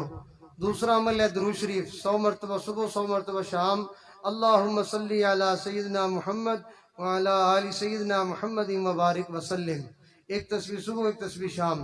تیسرا عمل قرآن کریم کی تلاوت روزانہ کریں، جتنی آپ کر سکتے ہیں روزانہ کا معمول بنا لیں۔ ایک پارہ کریں تو بہت اچھا، نہیں تو آدھا پارہ، ایک پاؤ، بھلے 2 رکوع کا جو ہے وہ وہاں سے ہی کام شروع کر لیں، لیکن قرآن مجید کی تلاوت ضرور کریں۔ اس وفاؤں والی، برکتوں والی، رحمتوں والی، شفا والی کتاب سے اپنی دوستی ضرور بنائیں۔ اور اگلا عمل ہے جو بڑا ہی اہم ہے، جو ہمارے سلسلے کی گویا کہ ریڑھ کی ہڈی کی مانند ہے، کہ اس کی وجہ سے پھر آگے ترقی ہوتی رہتی ہے، وہ ہے مراقبہ کرنا۔ اس کا طریقہ بڑا آسان سا ہے، بعض لوگ اس میں پریشان ہو جاتے ہیں کہ ہمیں مراقبہ کرنے کا طریقہ نہیں آتا، تو بہت آسان ہے۔ آنکھیں بند کریں، سر کو ایسے تھوڑا سا جھکائیں اپنے دل کی طرف، الٹی سائیڈ پہ انسان کے جو ہے وہ دل ہوتا ہے، تو اس طرف تھوڑا سا میری طرف دیکھیے، تو یہ کان جو ہے وہ ذرا دل کے قریب ہو جاتا ہے۔ تو آپ نے نیت یہ کرنی ہے کہ جن اللہ والوں سے میرے بیعت کا تعلق ہے، ان کے دل سے میرا روحانی تعلق جڑنے کی وجہ سے ان کے دل سے وہ انوارات جو نبی علیہ السلام کے قلب مبارک سے چلتے ہوئے ان بزرگوں تک آ رہے ہیں، وہ انوارات اب اس تعلق کی وجہ سے میرے دل میں بھی آنا شروع ہو گئے۔ تو میرے دل کی ظلمت اور سیاہی دور ہو گئی ہے، اور میرے دل کی دھڑکنوں سے اب اس نور کی وجہ سے آواز آ رہی ہے۔ میرا دل کہتا ہے اللہ اللہ اللہ اللہ اللہ۔ آپ نے یہ نیت باندھ جو ہے وہ کر کے تو اپنے دل کی اللہ اللہ سننا شروع کر دینی ہے۔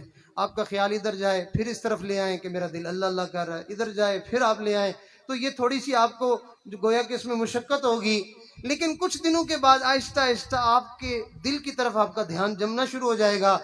بڑھتے بڑھتے کیفیت یہ ہو جائے گی کہ آپ دھیان ہٹانا چاہیں گے تو آپ کے لیے ہٹانا مشکل ہو جائے گا۔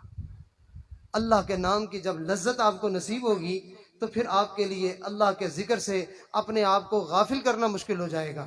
تو اللہ کرے ایسی لذت ہمیں نصیب ہو جائے۔ تو ابھی اسی مراقبے کی اور اگلا عمل ہے چلتے پھرتے اٹھتے بیٹھتے سوچوں میں خیالوں میں اللہ کو یاد کرنا، اور اپنے بزرگوں کے ساتھ آنا جانا، رابطہ رکھنا، واسطہ تعلق رکھنا، اتنی شناسائی ہو جائے کہ جیسے کسی دوست کے ساتھ دوستی ہوتی ہے اس طرح بندے کی دوستی ہو جائے، تو اپنے حال احوال اپنے ذکر اذکار کے بارے میں ان کو بتاتا رہے۔ تو یہ تعلق رکھنے کا مقصد ہوتا ہے۔ بعض دوستوں کو تعلق اور رابطے کے لیے بتایا جاتا ہے تو وہ جہان بھر کی ادھر ادھر کی خبریں چھوڑنا شروع کر دیتے ہیں۔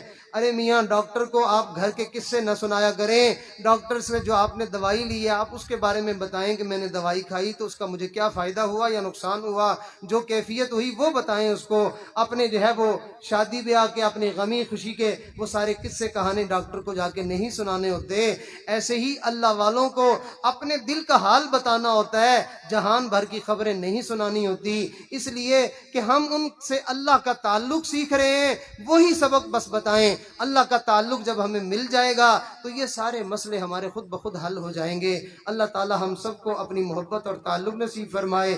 تھوڑی دیر کے لیے سب حضرات دنیا اور جو کچھ دنیا میں ہے اس کو بھول جائیں، اللہ کی یاد میں کھو جائیں، اور یہ نیت فرمائیں اللہ تعالیٰ کی رحمتیں آ رہی ہیں، میرے دل میں سما رہی ہیں، دل کی ظلمتیں سیاہیاں سب دور ہو رہی ہیں، اور میرے دل کی دھڑکنوں سے آواز آ رہی ہے اللہ اللہ اللہ۔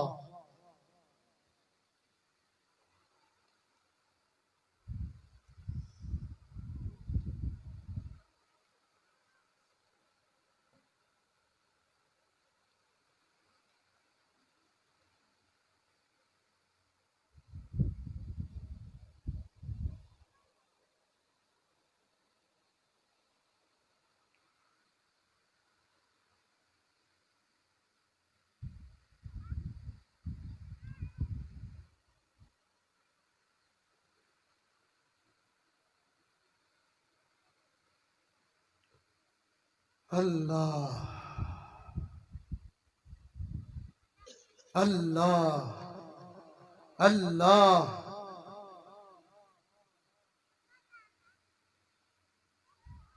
ہر خطا پہ شرمسار ہوں میں، اے خدایا گنہگار ہوں میں، ہر خطا پہ شرمسار ہوں میں، اے خدایا گنہگار ہوں میں، جان کر بوجھ کر جو کیا ہے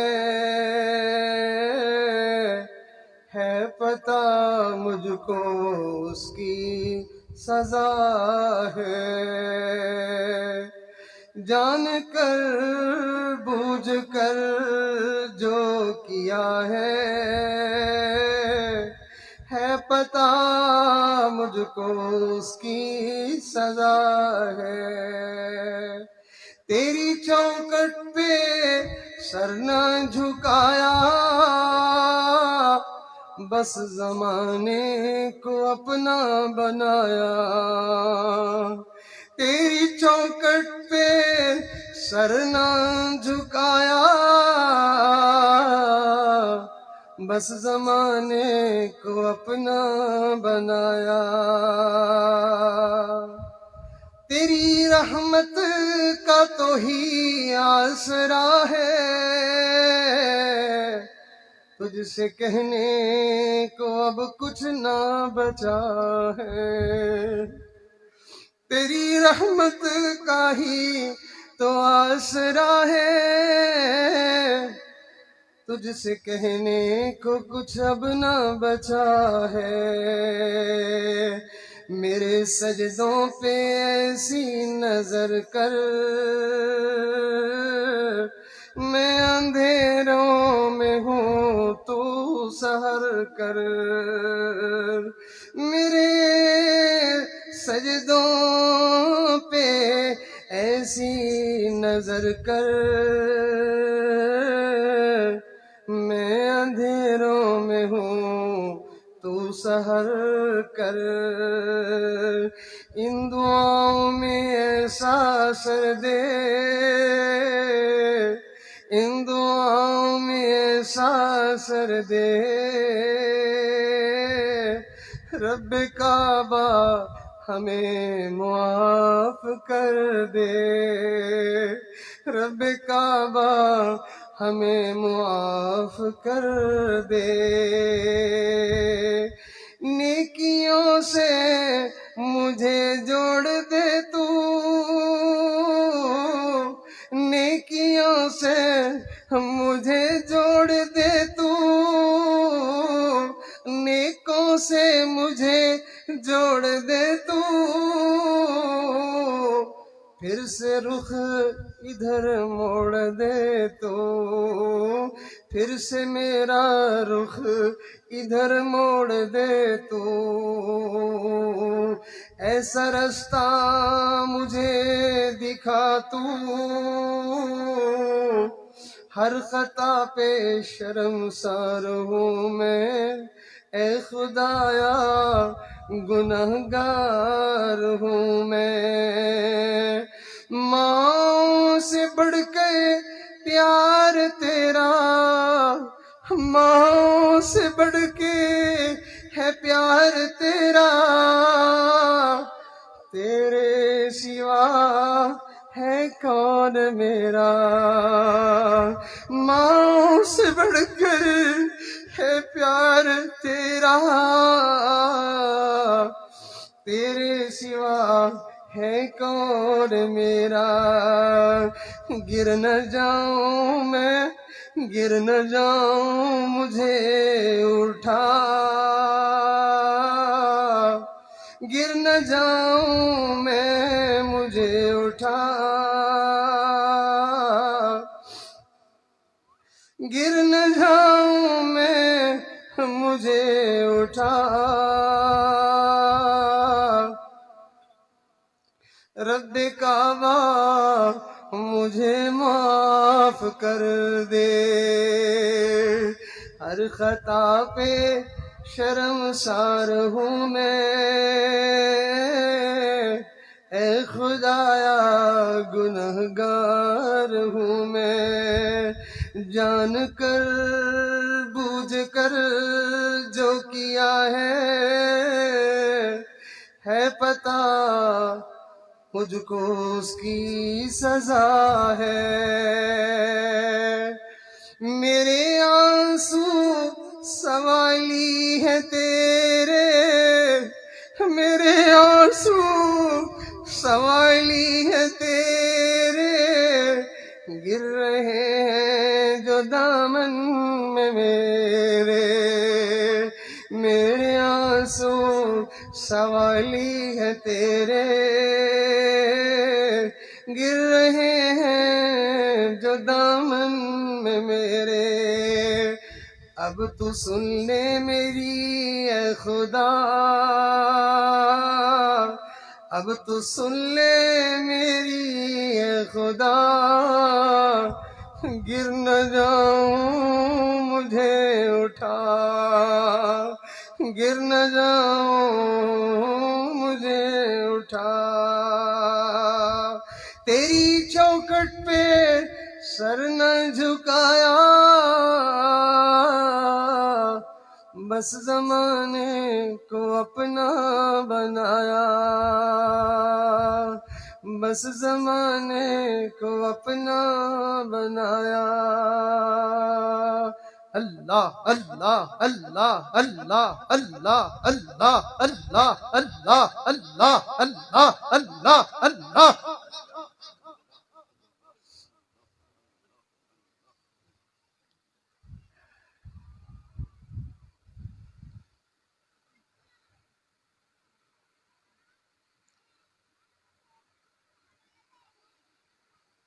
لا الہ الا اللہ محمد الرسول اللہ۔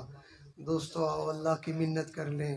اللہ تعالیٰ اپنی بارگاہ میں جسے منت کی توفیق دیتے ہیں پہلے اس سے ماننے کا فیصلہ فرماتے ہیں، پہلے اس سے راضی کرنے کا ارادہ فرماتے ہیں، اس سے راضی ہونے کا ارادہ فرماتے ہیں۔ تو مجھے اللہ نے، آپ کو اللہ نے سعادت بخشی ہے، توفیق بخشی ہے۔ اللہ تعالیٰ ہمیں اپنی بارگاہ میں مانگنے کی جو سعادت دے رہے ہیں، تو اللہ تعالیٰ نے پہلے ہمارے لیے دعاؤں کی قبولیت کا فیصلہ کیا، پہلے اللہ نے ہمیں بخشنے کا فیصلہ کیا، پہلے اللہ نے ہمارے ساتھ کرم کا فیصلہ کیا، تب ہمیں اللہ نے یہاں آنے کی سعادت عطا فرمائی۔ جب اللہ کسی کے ساتھ خیر کا، کرم کا ارادہ کرتے ہیں، پھر اس کو ایسی مجلسوں میں جس کے بارے میں میرے آقا نے ارشاد فرمایا، حفتہم الملائکہ، ملائکہ ان کو گھیر لیتے ہیں، اور نزلت علیہم السکینہ، سکینہ ان کے اوپر نازل ہوتی ہے، غشیتہم الرحمہ، رحمت ان کو ڈھانپ لیتی ہے، پھر ایسے لوگوں کے لیے مغفرت کر دی جاتی ہے، ایسے لوگوں کے لیے جنت کے فیصلے کر دیے جاتے ہیں۔ تو ہم اپنی نصیب پر جو ہے وہ اللہ کا شکر ادا کریں کہ اس نے ہمیں زندگی میں ایسا موقع نصیب فرمایا ہے۔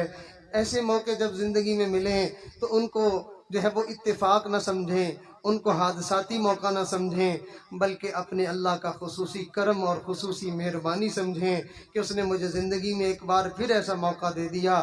تو ہم تڑپ کے اللہ تعالیٰ کے سامنے فریاد کریں، ایسا کہ اس کی رحمت جوش میں آ جائے، اس کو ترس آ جائے، اور وہ ہمارے اٹھنے سے پہلے ہمارے لیے مغفرت کے اور بخشش کے فیصلے فرما دے۔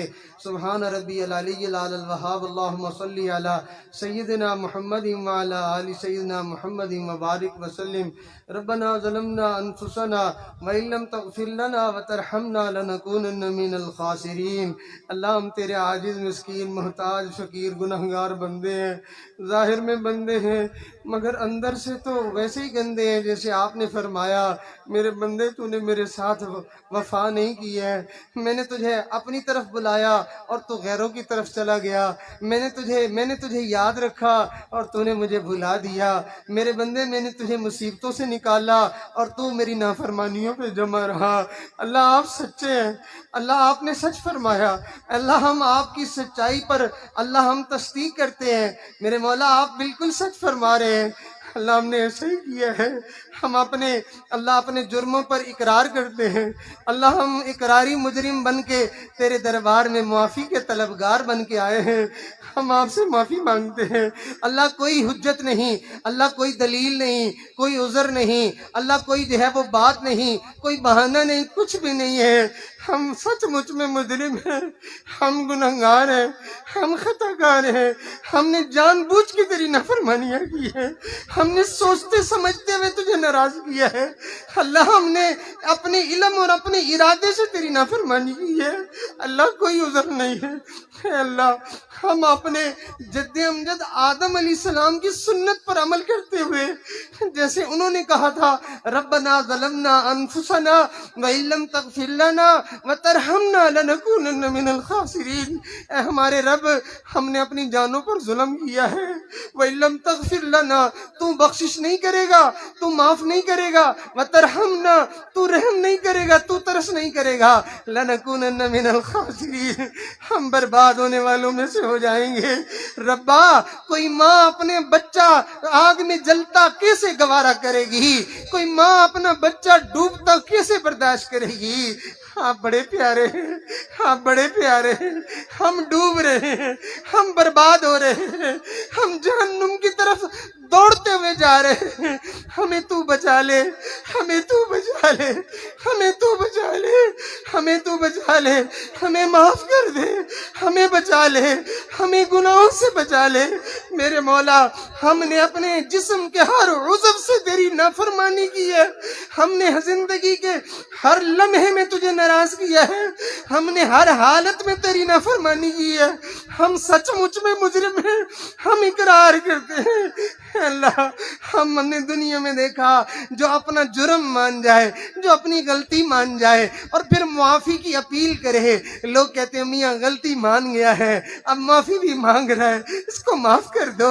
اے اللہ دنیا والے اپنی غلطی ماننے والے کو، معافی مانگنے والے کو معاف کرنے کو تیار ہو جاتے ہیں، کریمہ اے رحیمہ اے رحمان اے رحیم اے ستار اے غفار تو بھی اپنے ان بندوں کے آج اقراری مجرم ہونے کو آج تو جو ہے وہ قبول کر لے، معاف کر دے نا، معاف کر دے اللہ، کچھ ہمارے پاس عذر نہیں ہے، تجھے کچھ کہنے کو ہمارے پاس کچھ نہیں بچا ہے، میرے مولا ہم نے جان بوجھ کے تجھ سے منہ موڑا، ہم نے تیرے گھر سے منہ موڑا، تیرے قرآن سے منہ موڑا، تیری یاد سے منہ موڑا، تیرے ولیوں سے منہ موڑا، تیرے دوستوں سے ہم دور ہوئے، اللہ تیرے نبی کے ورثاء سے علماء سے ہم دور ہوئے، میرے مولا ہم نے تیرے دین کو اپنے لیے مصیبت سمجھا، میرے مولا ہم بڑے مجرم ہیں، اللہ ہمارے لیے ویسے سچی بات اور حقیقت تو یہ ہے ہمارے لیے معافی تو نہیں ہونی چاہیے، مگر تیری رحمت بڑی وسیع ہے، تو بڑا مہربان ہے، تجھے اپنی رحمتوں پہ بڑا مان ہے، تو بڑے فخر سے کہتا ہے لوگوں ان رحمتی وسعت کل شیء، میری رحمت ہر چیز سے زیادہ وسیع ہے، تو کہتا ہے او مجرموں او گنہگاروں اور اپنی زندگیوں کو تباہ کرنے والوں، یا عبادی الذین اسرفوا، اے لوگوں جنہوں نے اپنے اوپر ظلم ڈھائے ہیں، اپنا ستیہ ناش کیا ہے، نہ دنیا چھوڑی اپنی نہ آخرت چھوڑی، اپنی قبر بھی سانپ اور بچھوؤں سے بھر لی اور اپنی آخرت بھی جہنم بنا لی اور اپنی دنیا کو بھی انہوں نے اپنے لیے جو ہے وہ وبال بنا لیا، اے اپنی جانوں پہ ظلم کرنے والوں لا تقنطوا من رحمت اللہ، ارے مایوس نہ ہونا، آ جانا، میری رحمت بڑی وسیع ہے، میری رحمت بڑی وسیع ہے، میری رحمت بڑی وسیع ہے، لا تقنطوا من رحمت اللہ، معاف کر دوں گا میں، کیوں؟ اس لیے کہ میں بڑا بخشنے والا ہوں، میں بڑی رحمتیں کرنے والا ہوں، تجھے تیری بڑائیوں کا واسطہ، تجھے تیری غفوری کا واسطہ، تجھے تیری رحیمی کا واسطہ، آج اپنے در پہ آئے مجرموں کو معاف کر دے، گنہگاروں کو معاف کر دے، مہربانی کر دے۔ ہم ہر طرف سے پٹ رہے ہیں، ہم ہر طرف سے مار کھا رہے ہیں۔ اللہ اس سے بڑی سزا اور کیا ہوگی جب بچے کو ماں کہے دفع ہو جاؤ، دور ہو جاؤ، میرے قریب نہ آنا۔ اللہ بچے کے لیے اس سے بڑی سزا اور کیا ہوگی؟ بندے کے لیے اس سے بڑی سزا کیا ہوگی کہ رب اپنا نام لینے کی توفیق ہی چھین لے، رب اپنے سامنے سجدہ کرنے کی توفیق ہی چھین لے، رب بندے کا دکھ سننے سے ہی انکار کر دے۔ جا دفع ہو جا، میں تیری بات نہیں سنتا۔ میرے اللہ، بچہ جب دکھی ہو کے ماں کے پاس آئے، ماں کو اپنا غم سناتا ہے، امی مجھے یہاں تکلیف ہے، امی مجھے یہاں درد ہے، ماں دھیان سے سنتی ہے، ماں کے سننے سے ہی بچے کے غم دور ہو جاتے ہیں۔ اللہ، جس بندے کی فریاد آپ سن لیں اس کی تو سارے غم دور ہو جاتے ہیں۔ اللہ، جب آپ ناراض ہو جاتے ہیں، آپ بندے کی داستان اس سے سننا چھوڑ دیتے ہیں، اس سے دعا کی توفیق چھین لیتے ہیں۔ جا دفع ہو جا، میرے سامنے اپنا غم نہ کہنا، میرے سامنے اپنی مشکل نہ کہنا۔ تو نے کسی اور سے دوستی لگائی، تو کسی اور کا چپ پجاری بنا، تو کسی اور کا چاہنے والا بنا۔ تو اللہ، ہم معافی مانگتے ہیں۔ اللہ، ہم جتنے بھی گندے تھے، ہم گنہگار تھے، بدکار تھے، مگر آپ نے آج ہمیں اپنے دربار میں بلا لیا۔ آجو میرے بندو، مجھ سے صلح کر لو، مجھ سے معافی مانگ لو، میرے ساتھ دوستی کر لو، تم میرا ذکر کیا کرنا، میں تمہیں اپنا یار بنا لوں گا، میں تمہیں اپنا دوست بنا لوں گا۔ اللہ، آج ہم عہد کرتے ہیں، آج وعدہ کرتے ہیں، تجھے یاد کریں گے، تیرا نام لیں گے، تیرا نام سے پکاریں گے۔ جب بھی کوئی مصیبت مجھ پہ آ پڑی ہے، جب بھی کوئی مصیبت مجھ پہ آ پڑی ہے، اللہ تیرے ہی نام سے ٹلی ہے۔ اللہ، ساری مصیبتیں، ساری مشکلیں تیرے نام سے ہی حل ہوتی ہیں۔ میرے مالک، مہربانی کر دے، یہ تیرے بندے اللہ مجھے نہیں جانتے، اللہ یہ تجھے جانتے ہیں، اللہ یہ تیرے لیے آئے ہیں، اللہ یہ تجھے منانے آئے ہیں، تجھ سے سلو کرنے آئے ہیں۔ اللہ، یہ تیری بندیاں یہاں جنگل میں، ویرانے میں، میرے مولا کسی فنکشن پہ نہیں آئی ہیں، شادی بیاہ میں نہیں آئی ہیں، ربا تیرے لیے آئی ہیں، ربا تیرے لیے آئی ہیں۔ میرے مالک، مہربانی فرما، یہ بندیاں کس کی ہیں؟ اللہ، یہ بندے کس کے ہیں؟ اللہ، یہ سفید داڑھیوں والے بوڑھے کس کے ہیں؟ میرے مولا، یہ چھوٹے چھوٹے معصوم کس کے ہیں؟ میرے مالک، تو ہمارا رب ہے، تو ہمارا خالق ہے۔ ہم نے اپنے ساتھ بڑی زیادتی کی ہے، ہم نے اپنے ساتھ بڑا ظلم کیا ہے، معافی مانگتے ہیں۔ اللہ، تو ہمیں اب جو ہے اس مصیبت والی زندگی سے نجات دے دے، پریشانیوں والی زندگی سے نجات دے دے، مشکلوں والی زندگی سے نجات دے دے، خوشیوں والی زندگی دے دے، اپنے قرب والی زندگی دے دے، اپنی یاد والی زندگی دے دے، اپنی محبت والی زندگی دے دے۔ وہ بچہ کتنا خوش ہوتا ہے جو ہر وقت ماں کی گودی میں رہتا ہے۔ ارے جس کی ماں نہ رہے، جس کا ماں سے جدائی ہو جائے، اس بچے کا سب کچھ لٹ جاتا ہے۔ وہ بندہ کتنا خوش ہوگا جو ہر وقت اپنے رب کی رحمتوں کے سائے میں رہتا ہے۔ اللہ، وہ بندہ اسی وقت تباہ ہو جاتا ہے جس کو تو اپنے سے دور کر دیتا ہے۔ میرے مولا، اس سے بڑا عذاب کوئی نہیں ہے، اس سے بڑی سزا کوئی نہیں ہے کہ تو بندے کو اپنے در سے ہی دور کر دے۔ میرے مولا، مہربانی فرما، یہ سزا بھگتتے بھگتتے بال سفید ہو گئے، بال سفید ہو گئے، اب ترس کر لے، اب مزید ہمیں اس سزا سے نکال لے، اپنا قرب دے دے، اپنا وصل دے دے، اپنا عشق دے دے، اپنی محبت دے دے، اپنی دوستی دے دے۔ میرے مولا، مہربانی فرما، ہم گناہ کر کر کے کیا کریں گے؟ ہم گناہ کر کر کے تھک گئے، اللہ ہم گناہ کر کر کے تنگ آ گئے، ہمارے گناہوں نے ہمیں ذلیل کر دیا ہے، ہمارے گناہوں نے ہمیں برباد کر دیا ہے، ہمارے گناہوں نے ہماری قبر کو جہنم بنا دیا ہے، ہمارے گناہوں نے، اللہ ہمارے گناہوں نے ہمیں تیرے نبی سے بھی دور کر دیا، اللہ ہمارے گناہوں نے ہمیں رزق کی برکتوں سے محروم کر دیا، ہمیں سکون والی زندگی سے بھی محروم کر دیا، ہمیں صحت والی زندگی سے بھی محروم کر دیا، اللہ ہمیں کاروبار کی اللہ برکتوں سے بھی محروم کر دیا۔ ان گناہوں نے کہیں کا نہیں چھوڑا، آج تو معاف کر دے اور ہمیں اس گناہوں کی دلدل سے نجات دے دے۔ میرے مولا، مہربانی فرما، کتنے تھے جو ہماری طرح سوچا کرتے تھے میں توبہ کر لوں گا، میں معافی مانگ لوں گا، میں واپس آ جاؤں گا، میں اللہ سے دوستی کر لوں گا، مگر وہ سوچتے رہے، توبہ کی توفیق نہ ملی، موقع نہ ملا، اس سے پہلے ان کا بلاوا آ گیا، آ جاؤ بھائی، واپسی کا وقت ہو گیا، آ جاؤ میرے مولا، آپ نے ہمارے اوپر کتنا کرم کیا، ہمیں زندگی میں آج ایک بار پھر موقع دے دیا، ہم اس موقع کو ہاتھ سے جانے نہیں دینا چاہتے، ہم اس موقع کو ضائع نہیں ہونے دینا چاہتے، ہم آپ کو منانا چاہتے ہیں، ہم آپ کی منت کرنے آئے ہیں، ہم نے دنیا میں دیکھا جب کوئی کسی سے معافی مانگنا چاہتا ہے تو وہ جرگہ اکٹھا کر لیتا ہے، وہ اپنے خاندان کے لوگ اکٹھے کر لیتا ہے، اکٹھے کر کے جا کے اس کے دروازے پہ بٹھا لیتا ہے، کہتا ہے آؤ میرے ساتھ سب مل کے جا کے اس سے معافی مانگتے ہیں۔ اللہ جب کوئی پنچایت کوئی جرگہ کسی کے در پہ چلا جائے دنیا والے لحاظ کر لیتے ہیں، ہم نے بھی جرگہ بلایا ہے، ہم نے بھی جرگہ بلایا،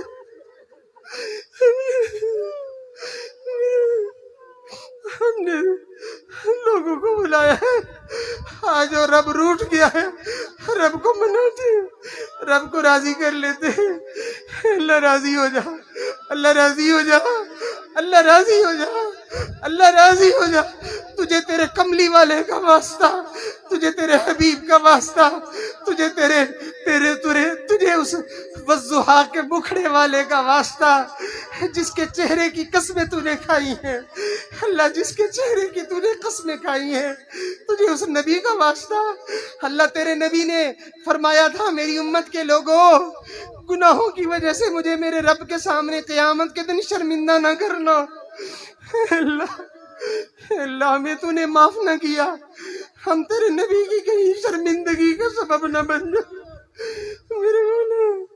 میرے مالک مہربانی فرما دے، ہمیں معاف کر دے، معاف کر دے، اللہ معاف فرما دے، اللہ معاف فرما دے، میرے اللہ معاف کر دے، اپنے قرآن کے صدقے معاف کر دے، اپنے نبی کے صدقے معاف کر دے، اپنے دوستوں کے صدقے معاف کر دے، اپنے ولیوں کے صدقے معاف کر دے، اللہ دنیا میں دیکھا جب کسی کا کوئی بس نہیں چلتا کہتے ہیں میاں مجھے اللہ واسطے معاف کر دے، اللہ ہم تجھے بھی کہتے ہیں ہمیں تو اللہ واسطے معاف کر دے، ہمیں اللہ واسطے معاف کر دے، اللہ تو ہمیں اپنے نام کے واسطے معاف کر دے، میرے مالک مہربانی فرما دے، ہم سے راضی ہو جا، ہمیں گناہوں سے بچا لے، ہم گندے نہیں بننا چاہتے، ہم جہنم میں نہیں جانا چاہتے، ہم تیرے نبی کو ناراض نہیں کرنا چاہتے، ہم تجھے ناراض نہیں کرنا چاہتے، میرے مالک مہربانی فرما دے، یہاں جتنے آج آئے ہیں سب کو قبول کر لے، سب کو صرف ایک دفعہ تو پیار سے دیکھ لے، ایک دفعہ تو دیکھ لے، ایک دفعہ پیار سے دیکھ لے، دور دور سے آئے، کوئی بوڑھا آیا، کوئی بیمار آیا، کوئی کمزور آیا، کوئی کاموں میں پھنسا ہوا تھا اپنے کام چھوڑ کے آیا، میرے مولا کوئی بڑی امیدیں لے کے آیا، کوئی بڑی دل میں تمنائیں لے کے آیا، لاج رکھ لینا، تجھ سے زیادہ پیار کرنے والا کون ہے، تجھ سے زیادہ مہربان کون ہے، تجھ سے زیادہ ترس کرنے والا کون ہے، کوئی نہیں ہے نا، آج کرم کا مظاہرہ کر دے، آج اپنی شان کریمی کا مظاہرہ کر دے، آج اپنی شان رحمت کا مظاہرہ فرما دے، مہربانی فرما، ہماری مشکلیں آسان فرما، بیماروں کو شفا عطا فرما، قرض کے اللہ مقروض لوگوں کو قرضوں سے نجات نصیب فرما، تنگ دستوں کی تنگیاں دور فرما، بے روزگاروں کو اچھے روزگار عطا فرما، بے گھروں کو اپنے گھر عطا فرما، بے اولادوں کو نیک اولاد عطا فرما، اللہ مریضوں کو شفا نصیب فرما، یہاں بیمار ہیں ہمارے گھر کے بہت سارے لوگ جو ہیں بیمار ہیں، میرے مالک مہربانی فرما، ہمشیرہ صاحبہ کی طرف سے بھی پرچی آئی، اے اللہ ان کے بھی تمام مسائل حل فرما، اللہ سب مشکلیں آسان فرما، رزق کی تنگیاں دور فرما، اللہ جن کی اولادیں نافرمان ہیں اولادوں کو نیک بنا، والدین کی آنکھوں کی ٹھنڈک بنا، اے کریم آقا میرے پیارے پروردگار جس کی جو نیک تمنا ہے سب کی بگڑیاں بنا دے، خالی نہ لوٹا، کسی غریب کے دروازے پہ ہم نہیں آئے، کسی اللہ فقیر کے دروازے پہ نہیں آئے، کسی جو ہے وہ بخیل کے دروازے پہ نہیں آئے، ہم تو سخیوں کے پروردگار کے در پہ آئے ہیں، مہربانی فرما دیجئے، ہماری دنیا بھی اچھی فرما، ہماری آخرت بھی اچھی فرما اللہ, اس جگہ کو برکتیں نصیب فرما, مینارہ نور بنا, رشد و ہدایت کا مرکز بنا. یہاں سے ہمارے اللہ ہمارے بزرگوں کے فیض کے چشمے جاری فرما, ہمارے حضرت کے سلسلے کی برکتیں یہاں سے جاری فرما. میرے مولا پورے عالم کو سیراب فرما. میرے مولا اپنے بندوں کے جڑنے کی اللہ اس جگہ کو سبب اور ذریعہ بنا.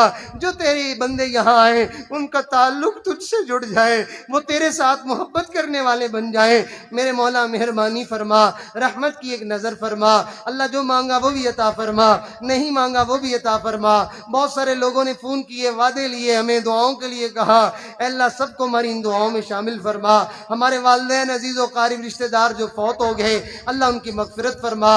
اے اللہ ایک خاتون نے فون کیا کہ میرے بیٹے کی بخشش کے لیے بھی دعا کرنا. اللہ ان کے بیٹے کی مغفرت فرما اور ان کے دل کو صبر جمیل عطا فرما, اور ان کی قبر کو, ان کے بچے کی قبر کو جو ہے جنت کا باغ بنا. اللہ اپنے قرب کے اعلیٰ ترین درجات نصیب فرما. اللہ میں نے دیکھا سخت گرمی کے موسم میں ہمارے بچے خدمت میں سارا دن بھاگ دوڑ میں لگے رہے. میرے مالک اس فقیر کو جو ہے سوائے اس کے کہ میں ان کے لیے دعا کر سکتا ہوں, اللہ میرے پاس اور دینے کو کچھ نہیں ہے. اللہ اپنے ان جو ہے مہمانوں کی خدمت کرنے والے نوجوان بچوں کو اللہ تو اپنی ولایت دے دینا. اللہ اپنا وصل دے دینا, اپنا تعلق دے دینا, اپنا پیار دے دینا. میرے مولا جتنے بھی بچے, خواتین, بچیاں جو بھی آنے والے مہمانوں کی خدمت میں لگتے ہیں اللہ سب کو اپنی شان کے مطابق اجر اور بدلہ عطا فرما. ہمارے ادارے کے جو معاونین ہیں اللہ تو ان کا معاون بن جا. جو محبین ہیں تو ان کو اپنی محبت عطا فرما. اللہ جو متعلقین ہیں اللہ تو ان کو اپنا تعلق نصیب فرما. جو دیکھ کے فقط اس جگہ کو خوش ہوتے ہیں اللہ تو ان کی زندگی کو خوشیوں سے بھر دیجئے. ہمارے اس ملک کی حفاظت فرما. اللہ ملک کے محافظوں کی حفاظت فرما, سرحدوں کی حفاظت فرما. اللہ اس ملک میں امن عطا فرما, سکون عطا فرما. اللہ اپنی نعمتوں کی فراوانی عطا فرما, برکتیں نصیب فرما, بے سکونی ختم فرما, بے برکتی ختم فرما. ہماری ان دعاؤں کو قبول فرما. جو مانگا وہ بھی عطا فرما, نہیں مانگا وہ بھی عطا فرما. ربنا تقبل منا انك انت السميع العليم وتب علينا انك انت التواب الرحيم. وصلى الله تعالى على حبيب خير خلقه سيدنا محمد وعلى آله واصحابه اجمعين. آمین برحمتک یا ارحم الراحمین.